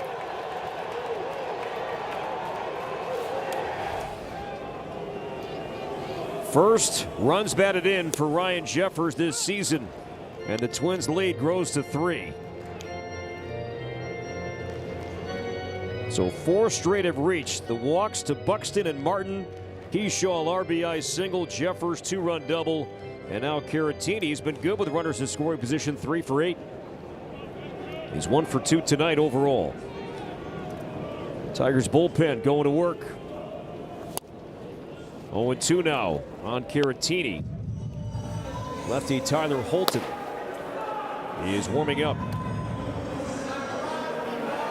Skubal lost his last start. It was to Arizona in Arizona. It was a 1-0 final. The only run was a Corbin Carroll home run off Skubal.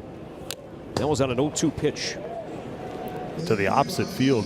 After he hit it, Skubal's reaction was kind of like, all right, he got that roof was open in Arizona, and he was also able to get 3 double play groundouts in that game. But this is kind of a theme when he pitches. They don't score a ton of runs for him.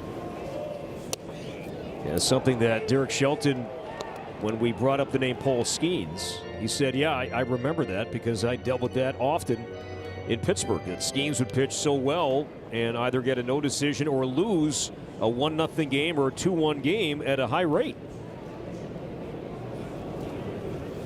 Garatini expands there and strikes out. So 2 down, 7th strikeout for Skubal. And it's up to Josh Bell with Jeffers still at second.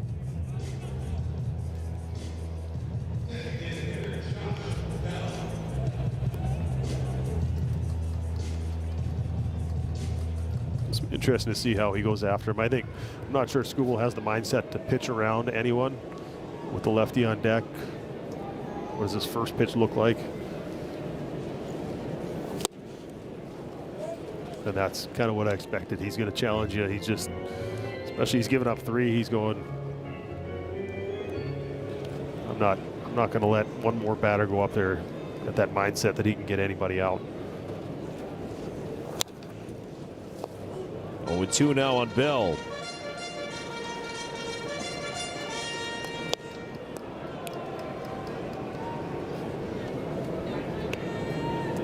Ryan Jeffers at second base. 2-run double a moment ago. Taj Bradley will be back out of the 6th, pitching with the lead. Smothered by Dingler. A storyline for the Tigers early on last season was when Jake Rogers got hurt. The Skubal-Rogers pairing was so good. In 2024, when Rogers was out for a while, how would Dingler do? Well, he did just fine. Just fine catching Skubal. For the bulk of 2025. Line to left field, that's going to sink and fair. Josh Bell, another hit. That brings in Jeffers. Bell makes second base. It is now 4-0.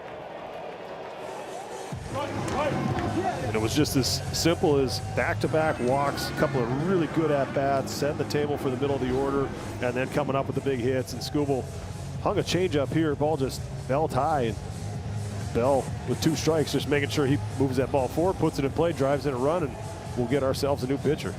Matt Wallner coming up. Holton is coming in, and the Twins chase Skubal here in the 5th inning. Have 4 in, hopefully not done. Twins still batting up 4 in the 5th.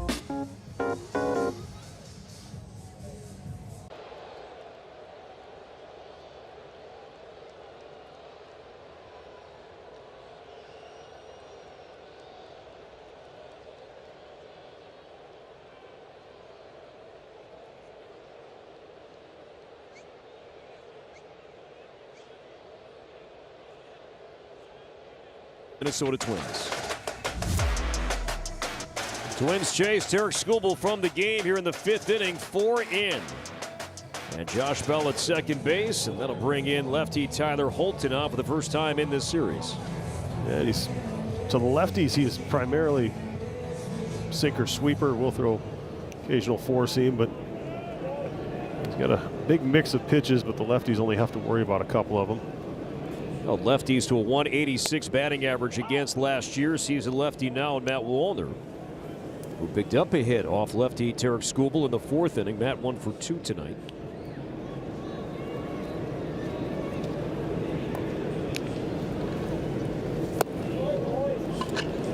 Wallner last night picked up his first RBI in a non-home run at bat. An RBI single in the 3rd. Wallner's previous 3 RBI came on home runs. One hop, speared by Torres to his feet and throws out Matt on a ball that left the bat at 102. And the inning is over, but the Twins break through here in the 5th inning. They bat 8. Luke Keeschall with a couple of guys on base, an RBI single, but then Ryan Jeffers on a pitch off the plate. A shooter down the right field line that scored 2. Josh Bell chased Skubal, and the Twins up 4-0 here at Target Field.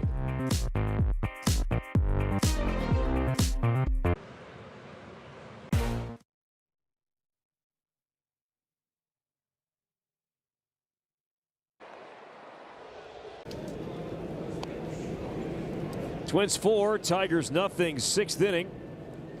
And Taj Bradley facing Gleyber Torres. Misses inside for ball 1.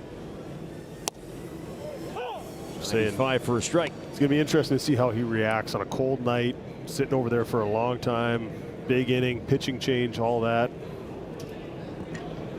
Just a very patient hitter who doesn't chase too much. Buxton drifting over, still going, and room to make the play.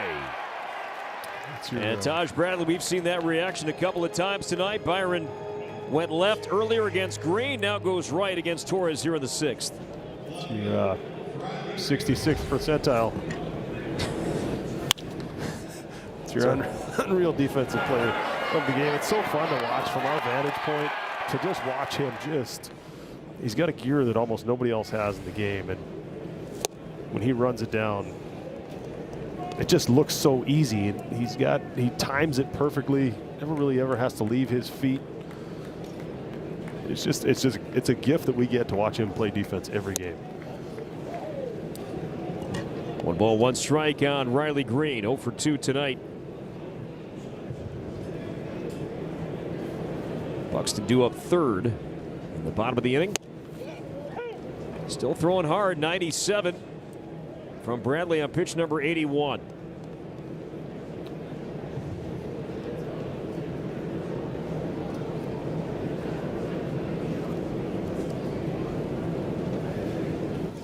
He struck him out swinging. The splitter strikes again. I mean, he is dialed. This stuff is nasty tonight. Being able to maintain his velocity, 80+ pitches in, and then we've only seen one of those splits. We saw it last inning that just kind of stayed up in the zone, but that had great depth to it. 8 strikeouts for Taj, and 2 down as he hits the inside corner with a cutter on Dingler.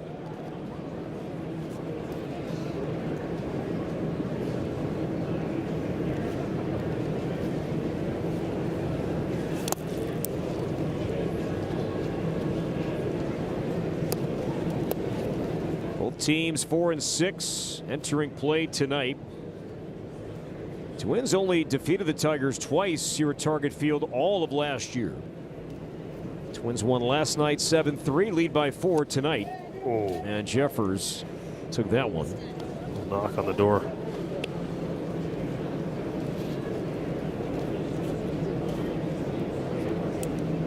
Smile there from the veteran catcher, so we play on. A smile or a wince?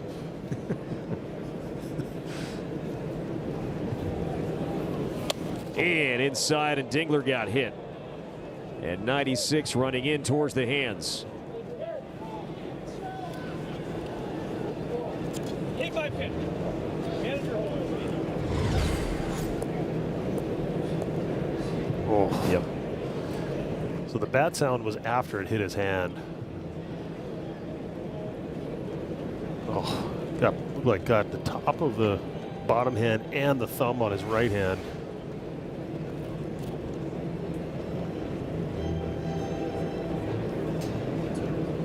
Check at the top of the hand, no doubt the right hand, throwing hand of Dingler.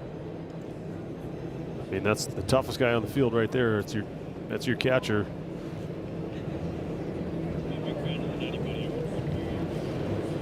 So Baez got hit near the shoulder earlier. Now Dingler with 2 outs. He gets hit in the hand. He'll stay in the game and take his base.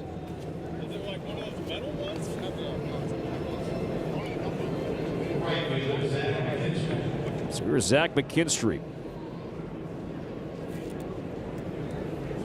A double and a fly out tonight. Again, swings early.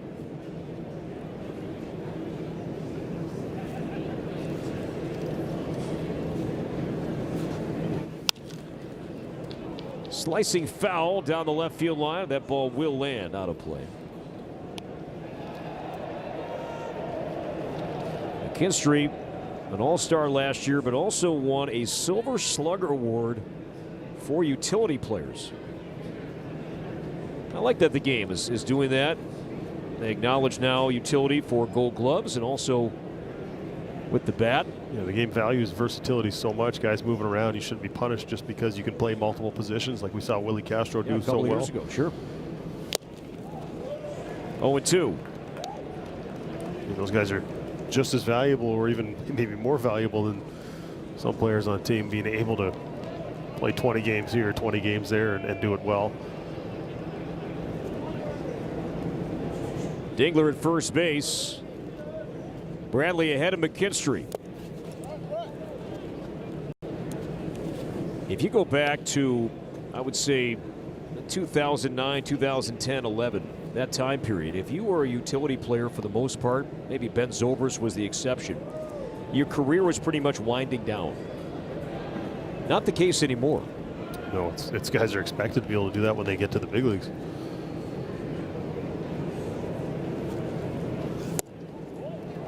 Just missing low, and good no challenge by Jeffers, who was low. Each team one challenge remaining. 2 balls and 2 strikes on Zach McKinstry. Here comes Bradley. And Jeffers will challenge. Big call right here. Jeffers has been good behind the plate, and the challenge. It was a ball. It is a strike, and Jeffers strikes again.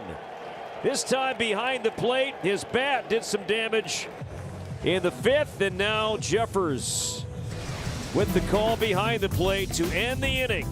9 strikeouts now for Taj Bradley.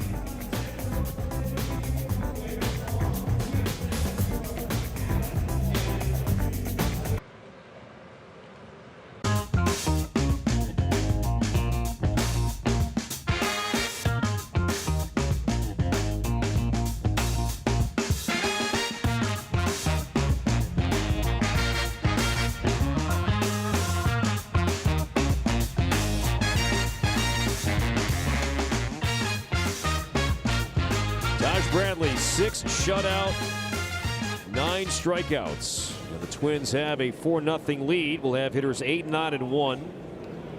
Due up against the lefty Holton, Lewis, Lee, and Buxton.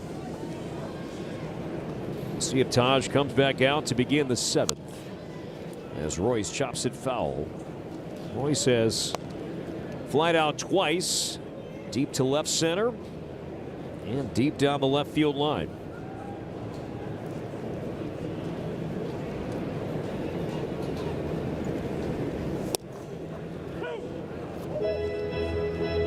Oh, and 2 now.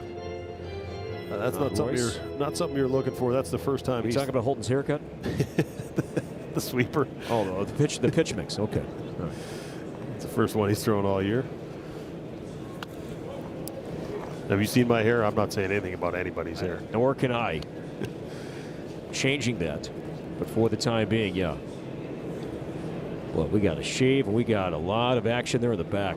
Awesome. Love it.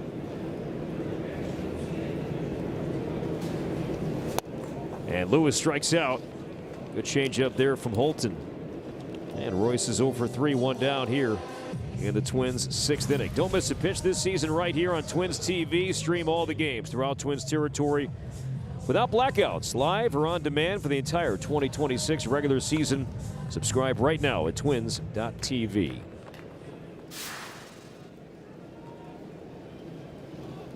Brooks Lee 1 for 2.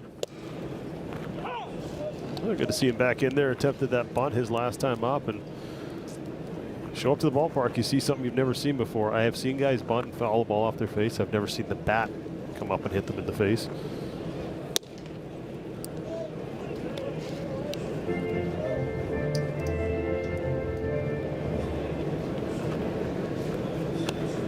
Twins bullpen quiet. Now Holton's 1-1 to Lee. To third and McGonigal. And there are 2 down.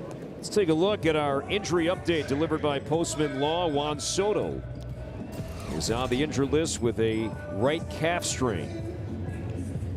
Those numbers last year, yet he wasn't an all-star. 43 homers. Also the stolen bases. 160 games. He's still 40 plus. And missed out on the all-star game for some reason. But after 3 games in the big leagues, Jacob Mizorowski was in the all-star game, so there you go. Twins will be in New York here soon. Yeah, they will be in New York and see the Mets later on this month. This guy was an all-star.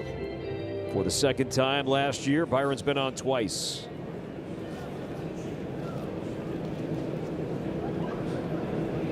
The 1-1 from Holton. Foul back.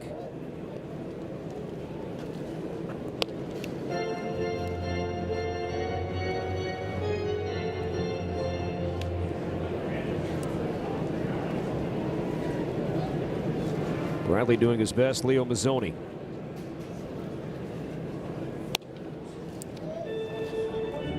Legendary Braves pitching coach would rock back and forth.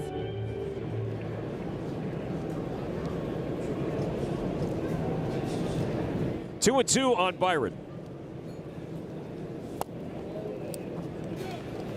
We avoided chasing that pitch against Skubal last time he was up, morning the 5th, and doesn't bite on the Holton changeup here. Well, he's starting to track the ball a lot better. He's laying off those, taking his walks, hitting it hard if he throws it over. Line to left center field. Meadows over and had him played perfectly. Missed. 109 off the bat, but Buxton is out number 3.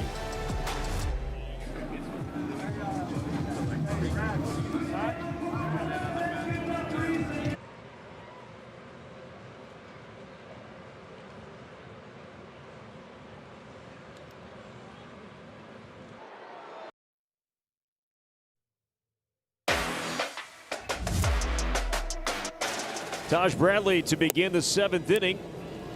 And ball 1 to Spencer Torkelson, who was 1 for 2 tonight. Bradley, his last start against the Royals, he reached 100 pitches. Here comes pitch number 93. And it's a strike splitter on Torkelson. 9 strikeouts for Bradley tonight, matching what he did in his first start in Baltimore in late March. If we see 10 here, we might see a little emotion out of him. I feel like, I don't know if he's batter to batter at this point or if they're just sending him out there to face the righty. Then you know somebody's probably going to come off the bench for the Tigers. Rogers up, and the 1-2 is high. Still 96 on the 95th pitch of the game. Just maintaining that velocity. It's just elite stuff. 2-2 on Torkelson. This one coming towards us, and we'll miss down below.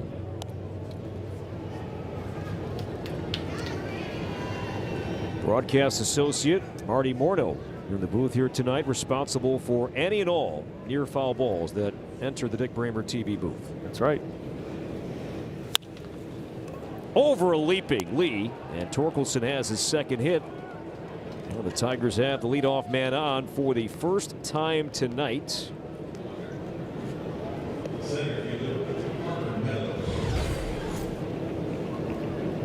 Yeah, this one kind of stayed flat in the zone as well. Torkelson takes advantage of it. And with that, we do welcome you back to the booth here officially. Corey, Justin, and Marty. Marty, say hi. They won't bite. Just wave to the camera. Interning tonight. Bring your kid to work day. Yeah. Why are you blushing? It's not like your dad was a good baseball player. It's all right. Best seat in the house. Best seat in the house. Said this earlier. We were talking about before we came on the air. Said I had the best job in the world. Now I have the second best job in the world. And I get to talk about the best job in the world. So like that. Pretty lucky. From our Delta drone cam, 0-2 on Meadows. As Taj misses high. A righty and Baez on deck, then some lefties loom in Colt Keith and Kevin McGonigal. So Bradley now at 100 pitches.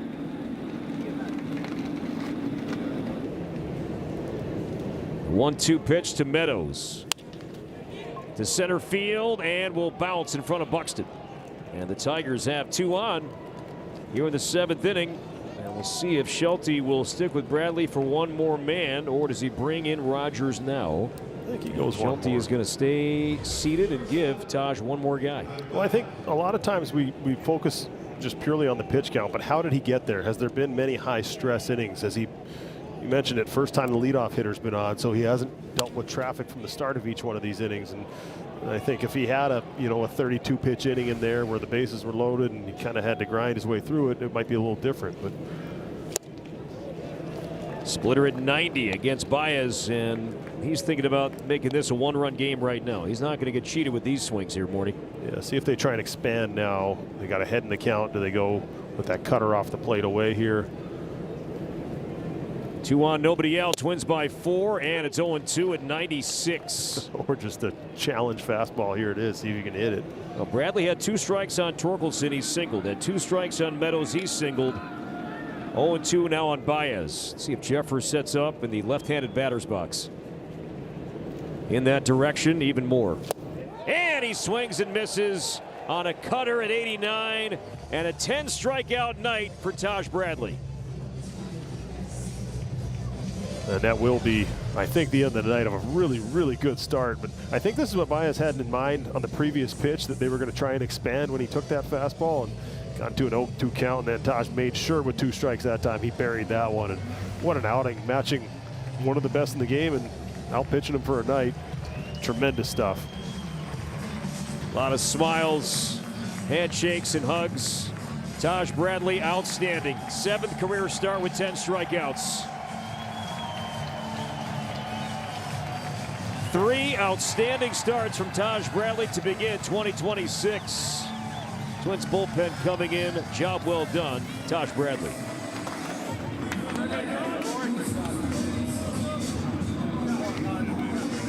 Yeah.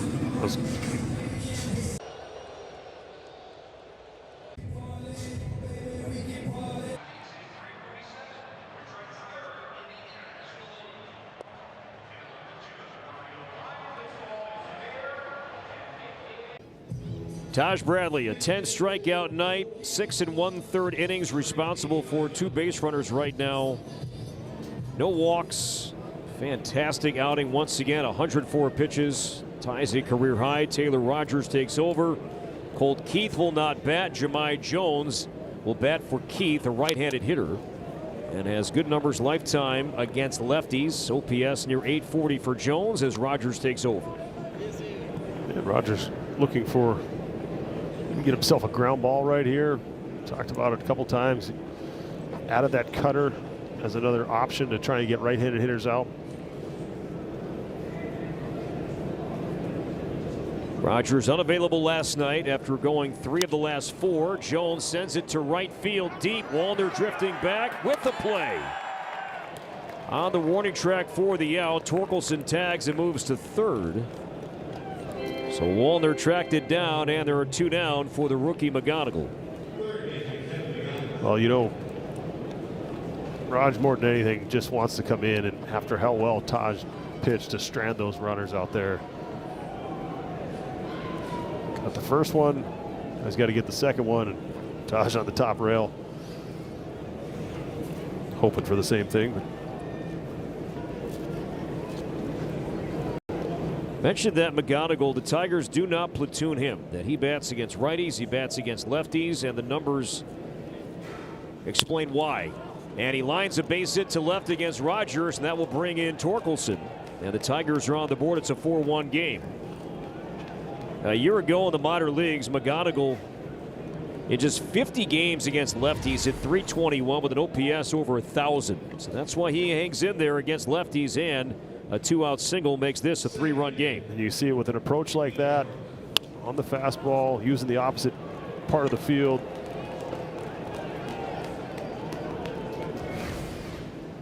It's hard to believe he's only been in the big leagues for 11 games.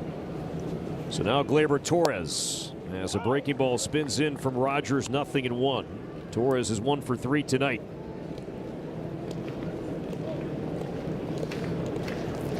Up until that swing from McGonigal, the Tigers, their last now almost 3 games, have been struggling with runners in scoring position.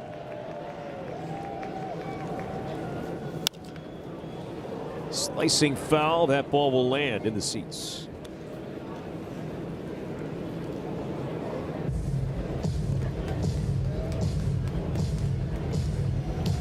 It's too bad that earned run goes on Taj after that outing. Doesn't change how well he pitched. 0-2 on Torres.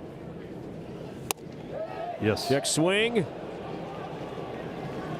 And Jeffers will challenge. No swing, but Jeffers will challenge what was called the ball. He was successful earlier. Is he successful? He is. Jeffers again with 2 outs. Reads the zone perfectly. And Taj Bradley with a high five to his catcher. Jeffers does it again. And the Tigers settle for 1.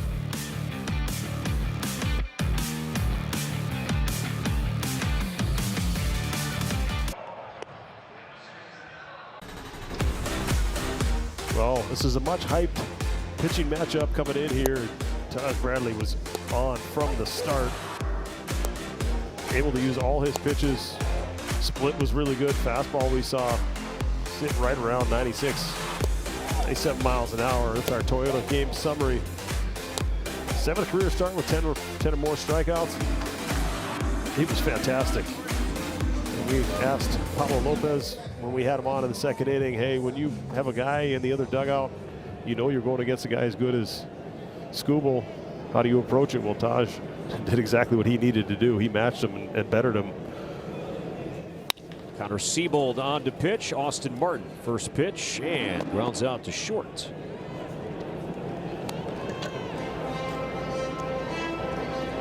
Syrian Financial, insurance and retirement solutions to prepare, protect, and secure a confident financial future. Learn more at Secure.com.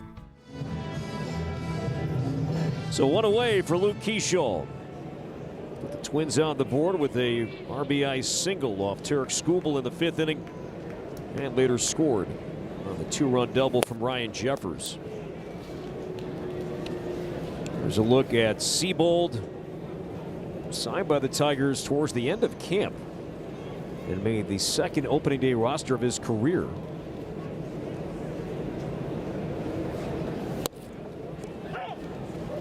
One and 1. Seabold made the Rockies roster in 2023. Spent most of last year at AAA in the Rays organization.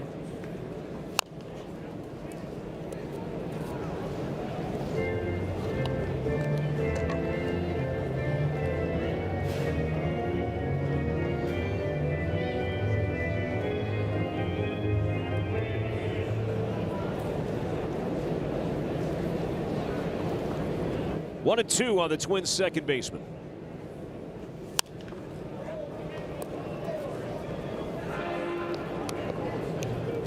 Another night game tomorrow.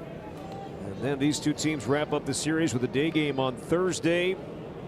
Bailey Ober and Framber Valdez tomorrow night.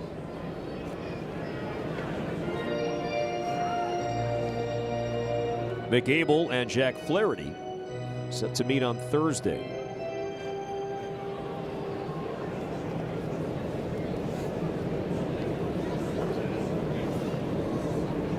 One and 2 on Keeschall.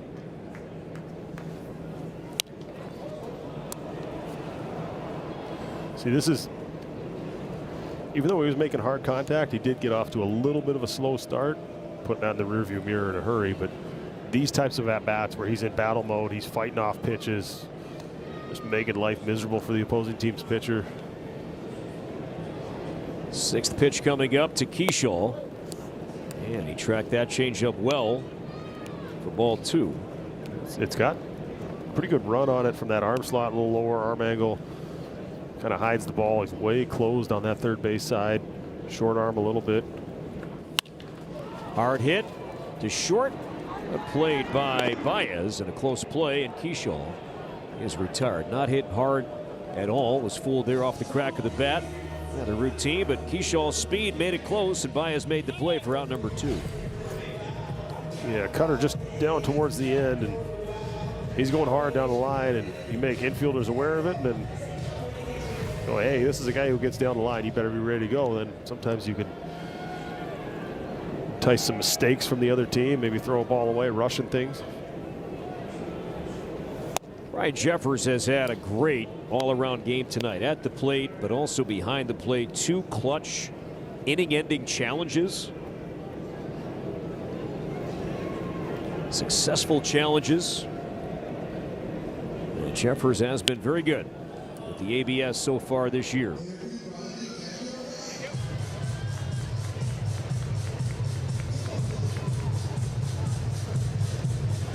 Also a 2-run double in the 5th and scored. Twins got all 4 in the 5th and chased Tarik Skubal from the game in that inning. 1-2.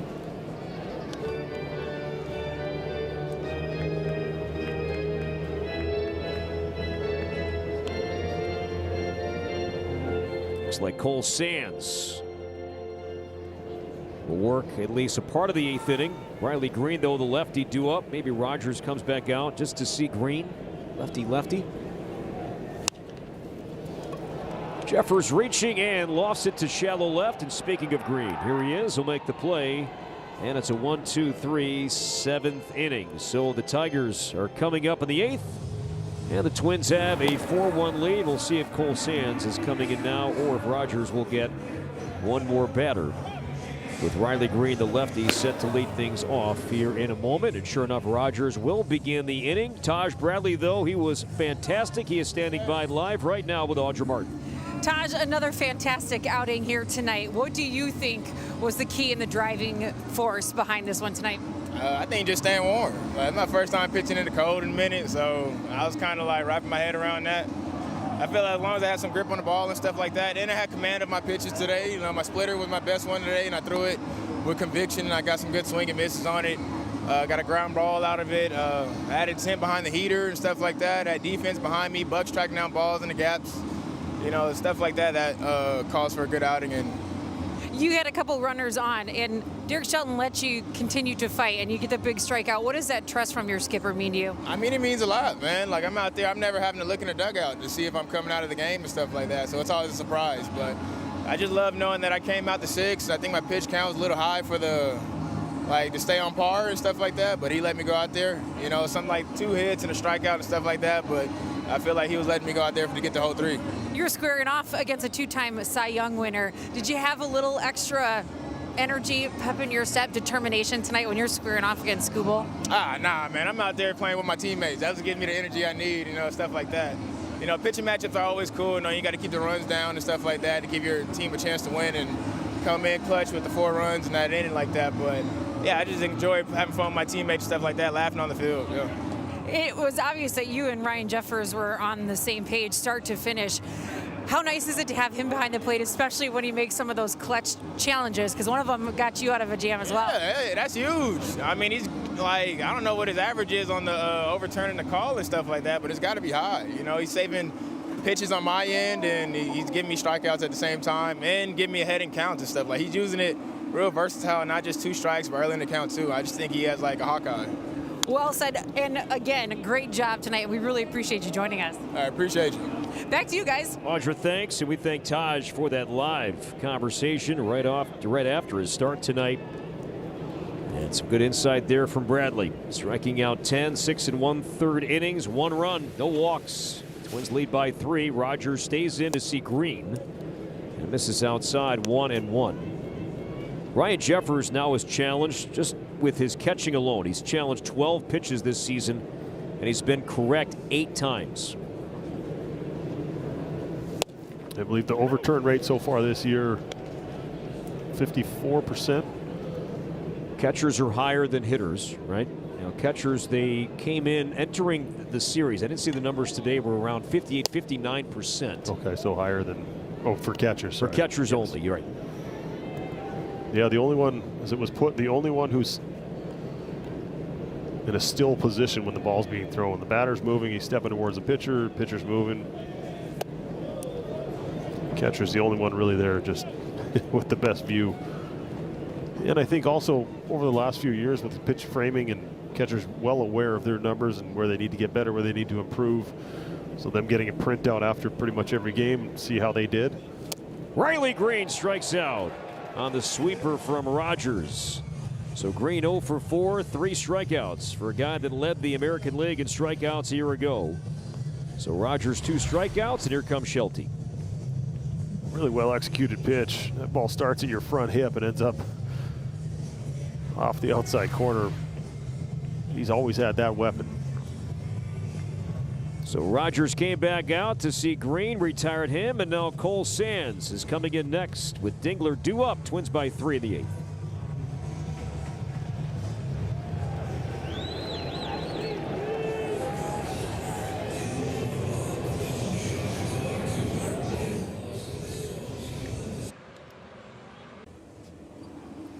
Twins still up 4-1 at top of the 8th inning. It's time to take a look at our progressive upcoming schedule. Still 2 more to go against this division foe in the Detroit Tigers. Then Friday, we're heading north of the border. 3-game set against the Toronto Blue Jays, and then back to the comforts of home for 3, starting with a matchup against Boston, guys.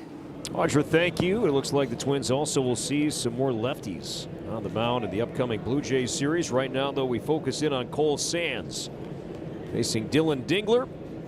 It was 0 for 2, was hit by a pitch on his right hand in the 6th inning as Sands runs a splitter in. And now 2-0. And Sands being trusted close and late situations. He's got the stuff to pitch at the back end of the game. Did not throw last night. Line to third, caught by Lewis.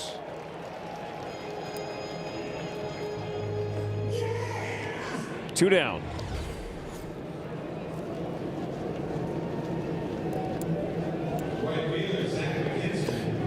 Good first step, good focus, see it all the way in.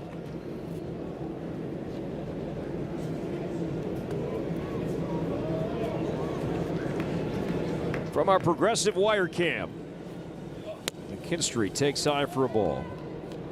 Audra chatting with Taj Bradley a moment ago. A couple of clutch, key Ryan Jeffers inning-ending challenges. Torres in the 7th, also McKinstry in the 6th. I just think the fact that he was able to navigate that game, and the first time he allowed the leadoff runner on base was in the 7th.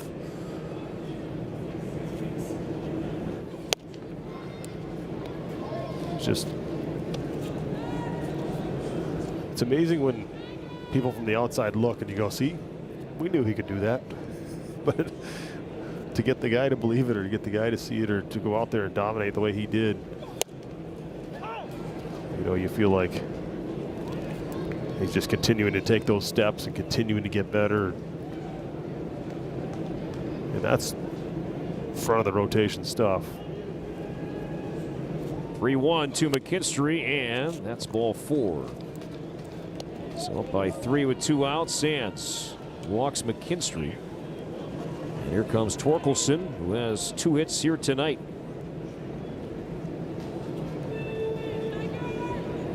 And that is the first walk by a Twins pitcher tonight.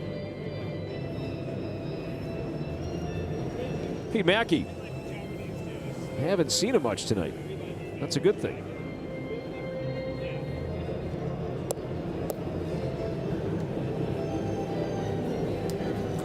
Well, just making sure you're going over the report, making sure he's dialed in right here.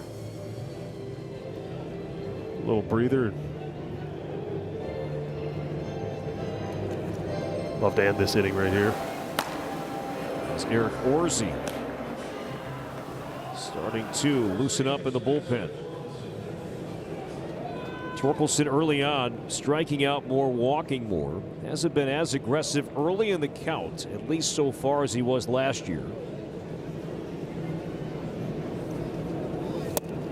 Ball 1.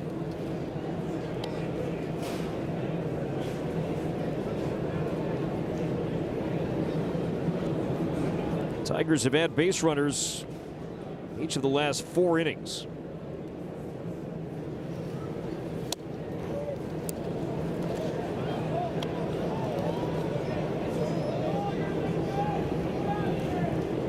Just missed. Each team 1 challenge remaining. Big pitch right now for Sands. Guy with plenty of home run pop in his bat. No, 3-0.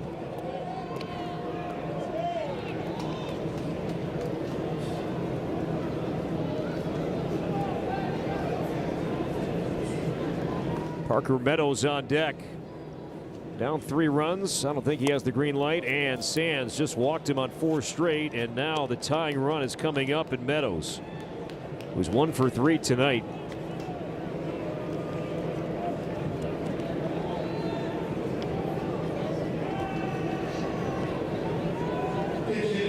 And Kerry Carpenter is going to bat in place of Meadows.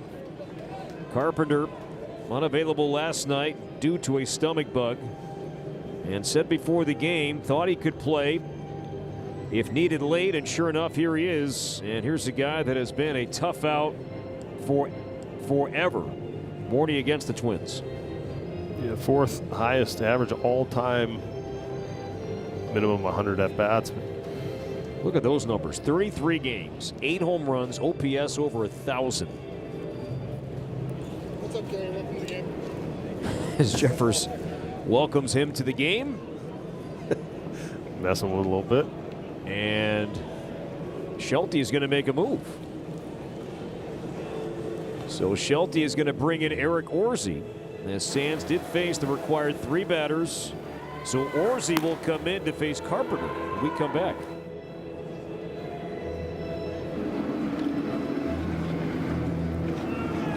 Yeah, the cold weather Franklins.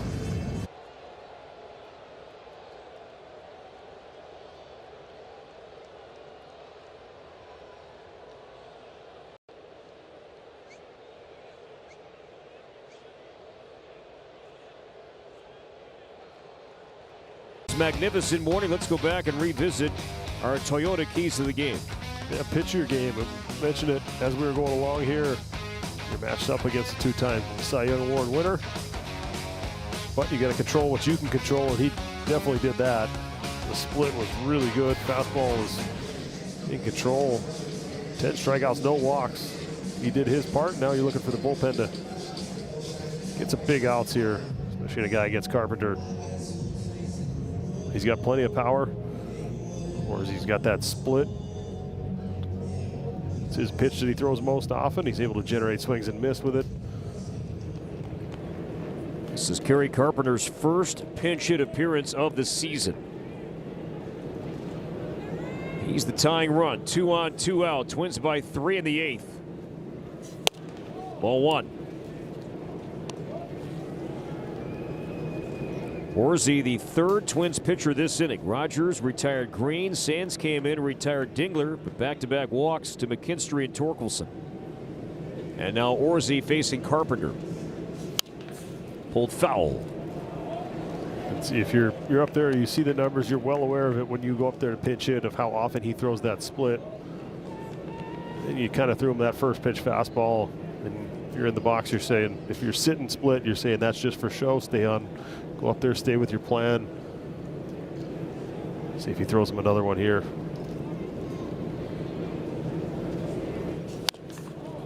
Yeah, that was a good one. Late. Did 1-2. Just depth on that. Looked like he was right on it, then just topped it into the ground. Now I'll see if he throws that one. It kind of starts. The one that striked the ball down and away, try and get some depth and get him to swing over the top of it. Kyle Finnegan. Righty up in the Tigers' pen. Second time Detroit has used a pinch hitter tonight. Saw Jones earlier, now Carpenter. The Tigers led all of baseball last year in pinch hit at bats. 1-2 on Carpenter. Orsi's pitch. That'll go foul. That's a pretty good one. Made sure he got it down. Give Carpenter credit for fighting it off. Pitching coach Pete Mackey looking on from the dugout. Timer down to 2, down to 1. And stepped off just in time. Really good recognition there.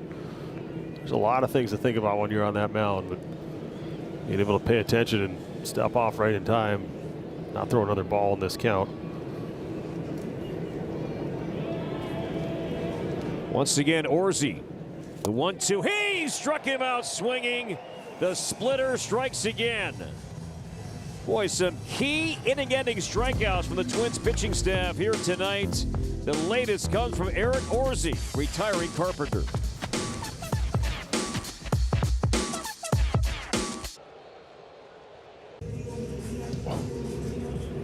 A look at Target Field from our Progressive Wire Cam. Bottom 8, Twins on top 4-1 with Justin Moore, Provis, producer Rick Palermo, director Jordan Austin, and our award-winning Twins TV team. We thank you for letting us be a part of your Tuesday evening plans. Seabold back out to pitch for the Tigers, and Caratini with a one-hop smash that scoots by McGonigal. And Caratini back-to-back multi-hit games. Oh yeah, almost 101 off the bat. I got that as a hit. And that will be scored as a hit. For everyone yelling, get in front of the ball. Go ahead and get in front of the ball at 100 miles an hour. The only way you're going to make a play on that is if you play that one-handed, you try and get that short hop. The only thing maybe you do differently is just try and come through it. Kind of got stuck in his feet there. Towards the hole and into right field, a base hit. And Caratini will stop at second base. Zach McKinstry has a big arm in right. So back-to-back singles. The Twins from Caratini and Bell tonight have combined for 5 hits. Well, I'm sure Bell loves this. In the past, he played with those when there was a shift, when that second baseman was standing right there and the shortstop was on the other side. Now to be able to see that ball roll through the right side, I've told you this before, that was something we used to practice, trying to hit that ground ball with a runner on first. And now that's available again, I'm sure Bell loves it. Here's Matt Wallner. Matt's 1 for 3 tonight. After Kerry Carpenter hit for Parker Meadows, he doesn't stand defensively. Matt Bierling now in center with Green in left and McKinstry still in right.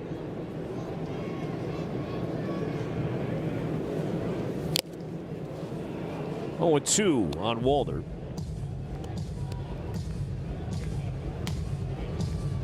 Matt came in leading all of baseball in strikeouts with 21. He was 1 ahead of Cal Raleigh.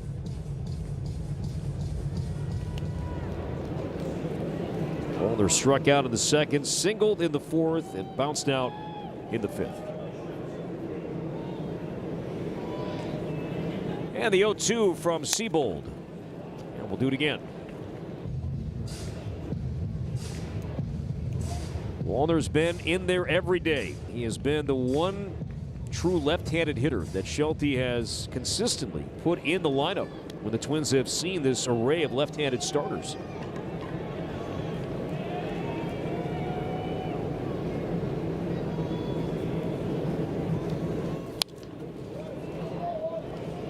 The Twins are projecting in their first 16 games. Tonight is game number 11. But 8 opposing left-handed starters in their first 16 games. It's crazy especially for a roster that's leans left-hand heavy.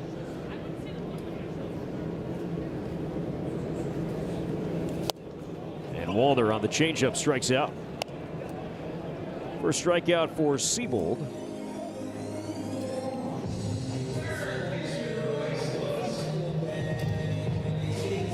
Well, he's aware of that spot at the top of the zone with the fastball the teams like to go.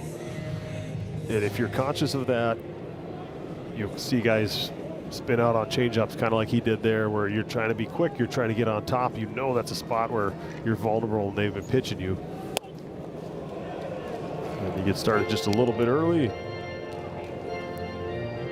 And he's working hard to try and close that hole. He wants to be a run producer in this league. He's got as much power as anybody. I'll see if his teammate can pick him up here.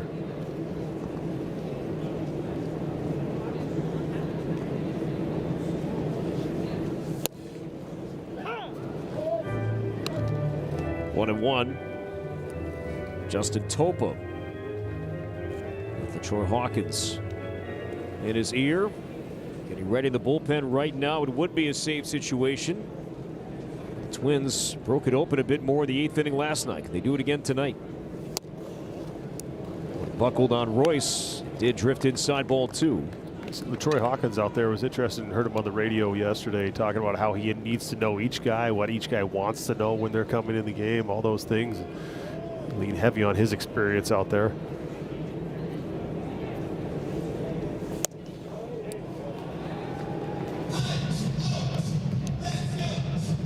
And there's 3-1. There he is, former colleague.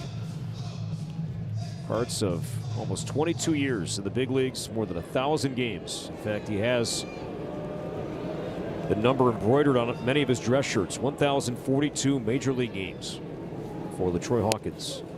And that's high on Royce, and he walks again. Lewis now with 7 walks this season to go with 11 strikeouts. The walk rate is noticeably higher. So the bases are loaded, and Brooks Lee is coming up, and Royce has now reached base safely in all 22 career games against the Tigers. And Royce, Shelty was asked about Royce before the game. How would you say his approach is at the plate, talking about his patience? He said he's being selective, and I think that's a good way of putting it. And Shelty, being a former big league hitting coach for a lot of years,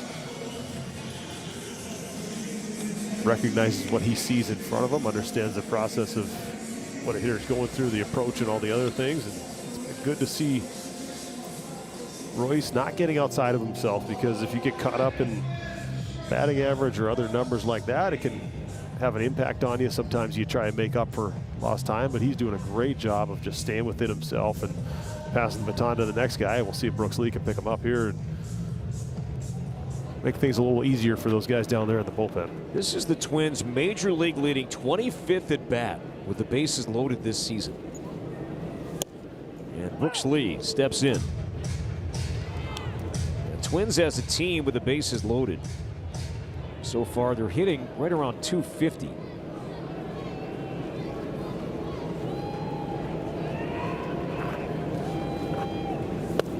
Down low.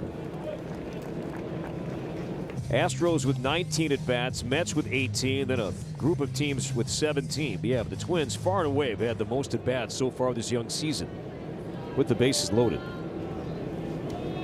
Caratini leads at third, Bell at second, Lewis at first. 1-2 on Brooks Lee.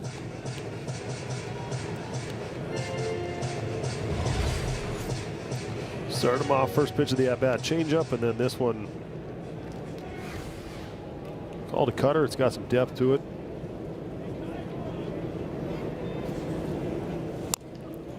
Got a piece of the changeup.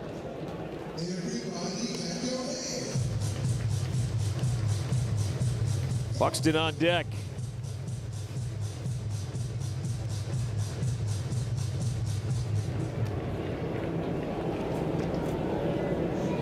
Twins 4 for 12 tonight with runners in scoring position. Have 3 on, 1 out in the 8th, up 3.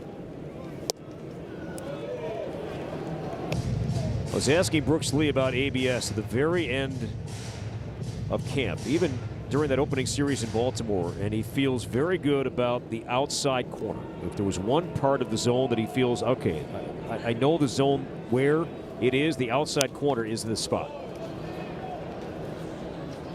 For every hitter, it's different. I was the same way. I felt like I could tell you pretty clearly outside, sometimes the inside moves. It's the up and down, especially with guys kind of being measured and established a new zone.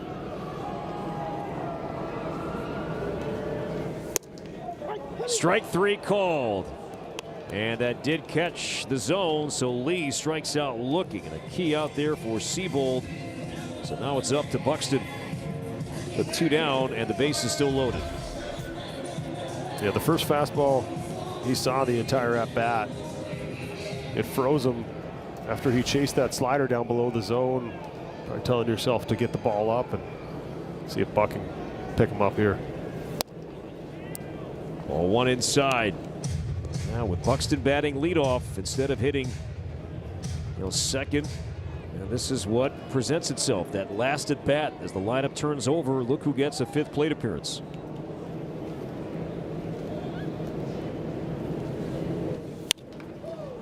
So close. Last couple days, the swings have been much better. The pitch recognition has been really good. Hit the ball in the nose his last time up. Lined out. Yeah, 107. Yeah, to center in the 6th.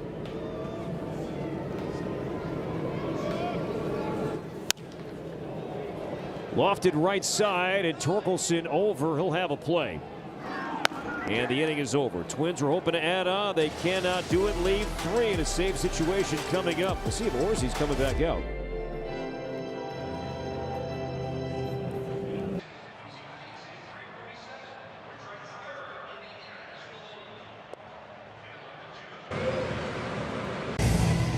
Welcome back. Twins up 4-1, heading top of the 9th. This copyright telecast is presented by authority of the Minnesota Twins and may not be reproduced or retransmitted in any form in the accounts and descriptions of this game. May not be disseminated without the express written consent of the Minnesota Twins. Eric Orsi got the last out in the 8th inning and returns for the 9th as the Tigers have hitters 9-1 and 2 due up. Baez, the DH spot, currently occupied by Jahmai Jones, and then Kevin McGonigal, the 3 scheduled batters for the Tigers. Baez has been on twice as Orsi misses inside, ball 1.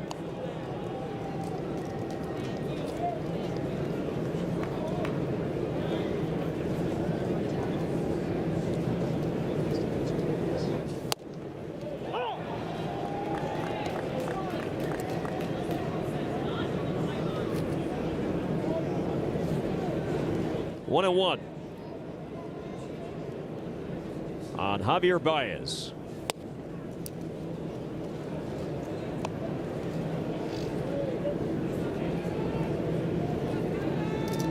Baez now 33 years old. His contract runs through next season. Pulled to left, and that's a fair ball inside the line. And Baez on his way to second base, and the Tigers keep the pressure on. Leadoff double begins the 9th inning.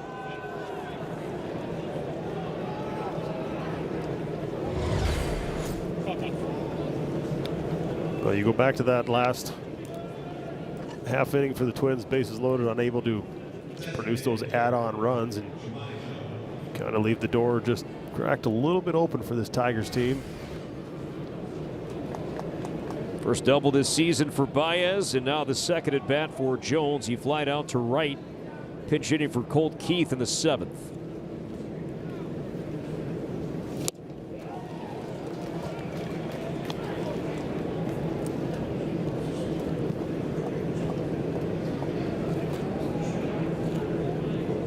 Jones hitless on the season. And now Orsi fires 0-1 up and inside.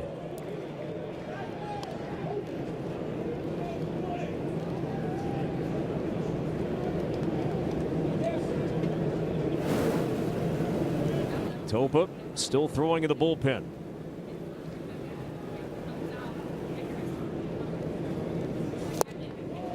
One and 2.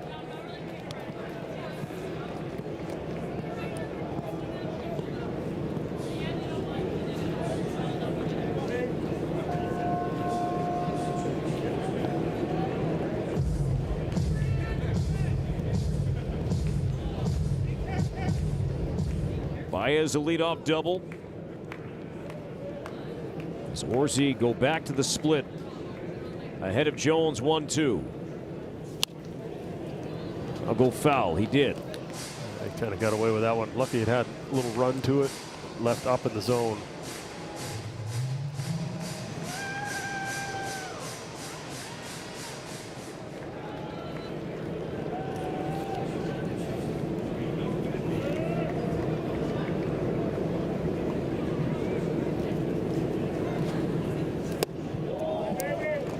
Two and 2.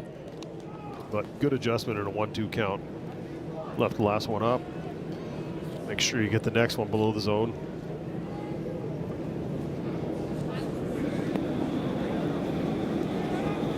Now the 2-2 pitch. He struck him out as Jones chased the splitter. Second strikeout for Orsi. One away. See the grip right there. You see that late downward movement. For a hitter, that ball coming out of the hand looks like a fastball. Twins pitchers have combined to strike out 14 Tigers hitters tonight. And here's McGonigal. RBI single off Rogers rather. And the run charged to Bradley in the 7th.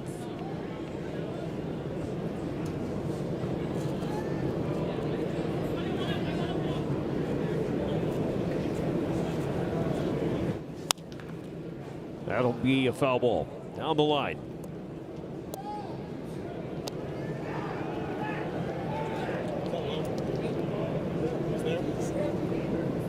McGonigal asking Quinn Wolcott about that pitch. Yeah, when there's less people in the ballpark on a cold night, pick up everything. Yeah, we've been able to hear most of the conversations between both teams and the home plate umpire. 1-2.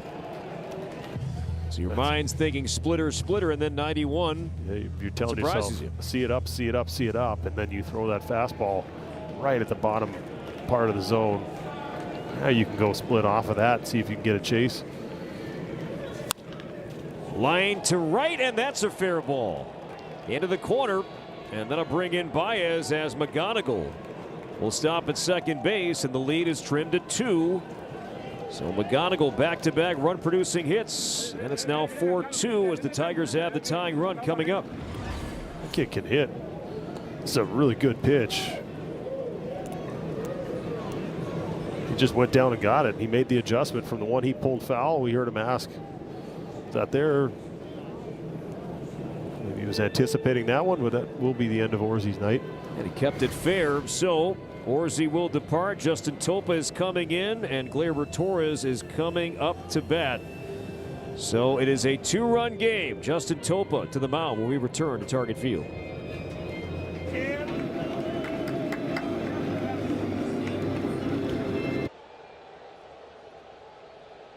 Back to the ballpark. Hey, teachers, you want a Grand Slam field trip? Then how about taking your class to the ball game with group tickets here at Target Field? Enjoy no ticket fees and special discounts for groups of 20 or more. Plan a field trip that your students will never forget. Visit twins.com/groups for more information. Tigers have 1 in, 1 on, only 1 out. It's now 4-2, and Justin Topa takes over here morning in a 2-run game. Yeah, you're trusting the veteran arm out there in Topa to come in and finish this thing off. He's got that good run on that fastball and delivery where he opens up and really tries to get it in on those right-handed hitters. Torres is the batter as Topa misses high ball 1. Torres 1 for 4 tonight.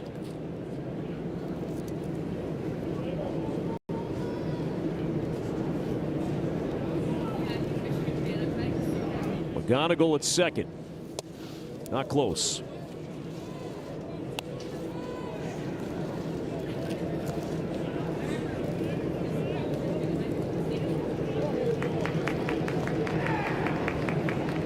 Twins left the bases loaded in the 8th inning and did not add on. Now the 2-0, 2-1.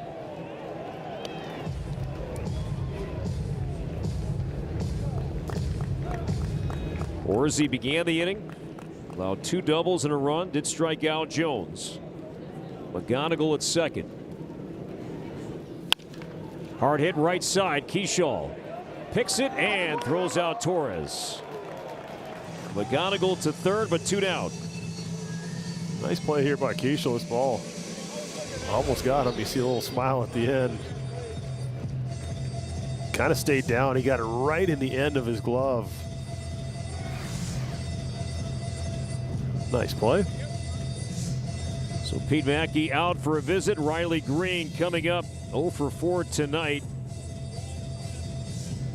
But plenty of power. And good visit here from Mackey, just to remind everybody how they want to pitch the All-Star outfielder Riley Green.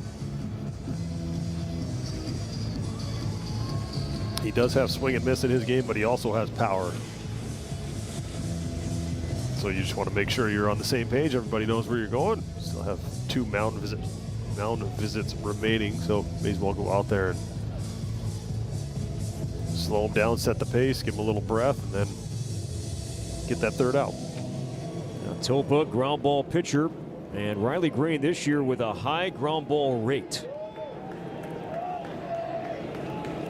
So 2 down, Twins by 2, top 9. Ball 1. Which is somewhat surprising for a guy whose swing is designed to create loft and drive the ball in the air. Well, he does swing and miss. He doesn't chase out of the zone too often. And Jeffers will challenge. And this one looked to be outside. At this point in the game, 1-1 or 2-0, close pitch like this was outside. So Jeffers nodding up and down. Twins without a challenge. But I think that's as much situation as anything. You'd rather see if you can flip that count and get it more in your favor.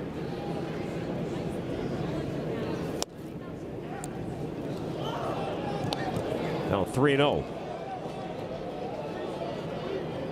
I don't think this is intentional here. They're not. No, they're close. Working around Green here to bring up the go-ahead run. Yeah, they're close, and the guy on deck has power, so just trying to hit that spot, make good pitches. 3-1. That looked to be up. Tigers with the challenge, but Green did not exercise his option to challenge. Dingler on deck if this game continues.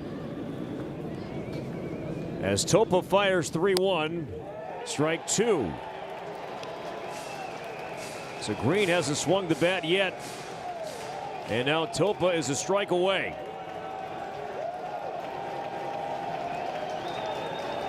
Twins by 2, top 9. The payoff pitch, fouled back.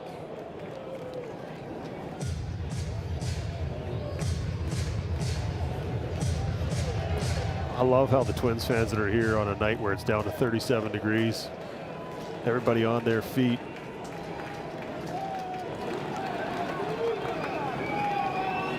Once again, the 3-2, Topa to Green. Here it comes, and it's ball 4.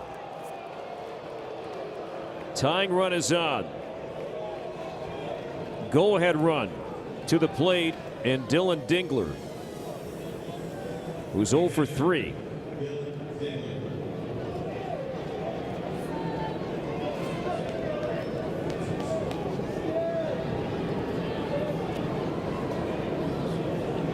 Dingler 3 for 7 with runners in scoring position this season. A lot of space on the right side of the infield. Ball 1.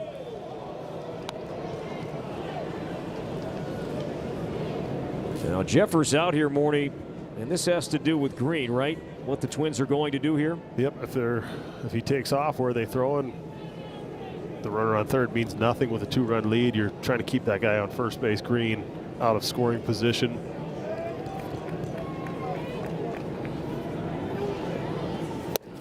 Strike 1. And if you're Topa, your focus is, yeah, I want to hold him. I want to make sure I don't let him get a running start. But most important part of this right now is the guy in the batter's box and making your pitches, executing your pitches. Try not to distract yourself too much with that runner. 2 on, 2 out in the 9th. Chopped to short. Brooks Lee plants, fires, ball game over, and the Twins beat the Tigers for the second straight night. 4-2 the final. The Twins score all 4 of the runs in the 5th. And Taj Bradley was magnificent. 6 1/3 innings, striking out 10, allowing just 1 earned run. Twins are now 5-6. Tigers are 4-7. The Twins make it 2 straight in this series. For Justin Morneau, Marty Morneau, Audra Martin, our great crew, Corey Provis saying so long for now. Twins postgame, Marty and Timmy Law. It's coming up next on Twins TV.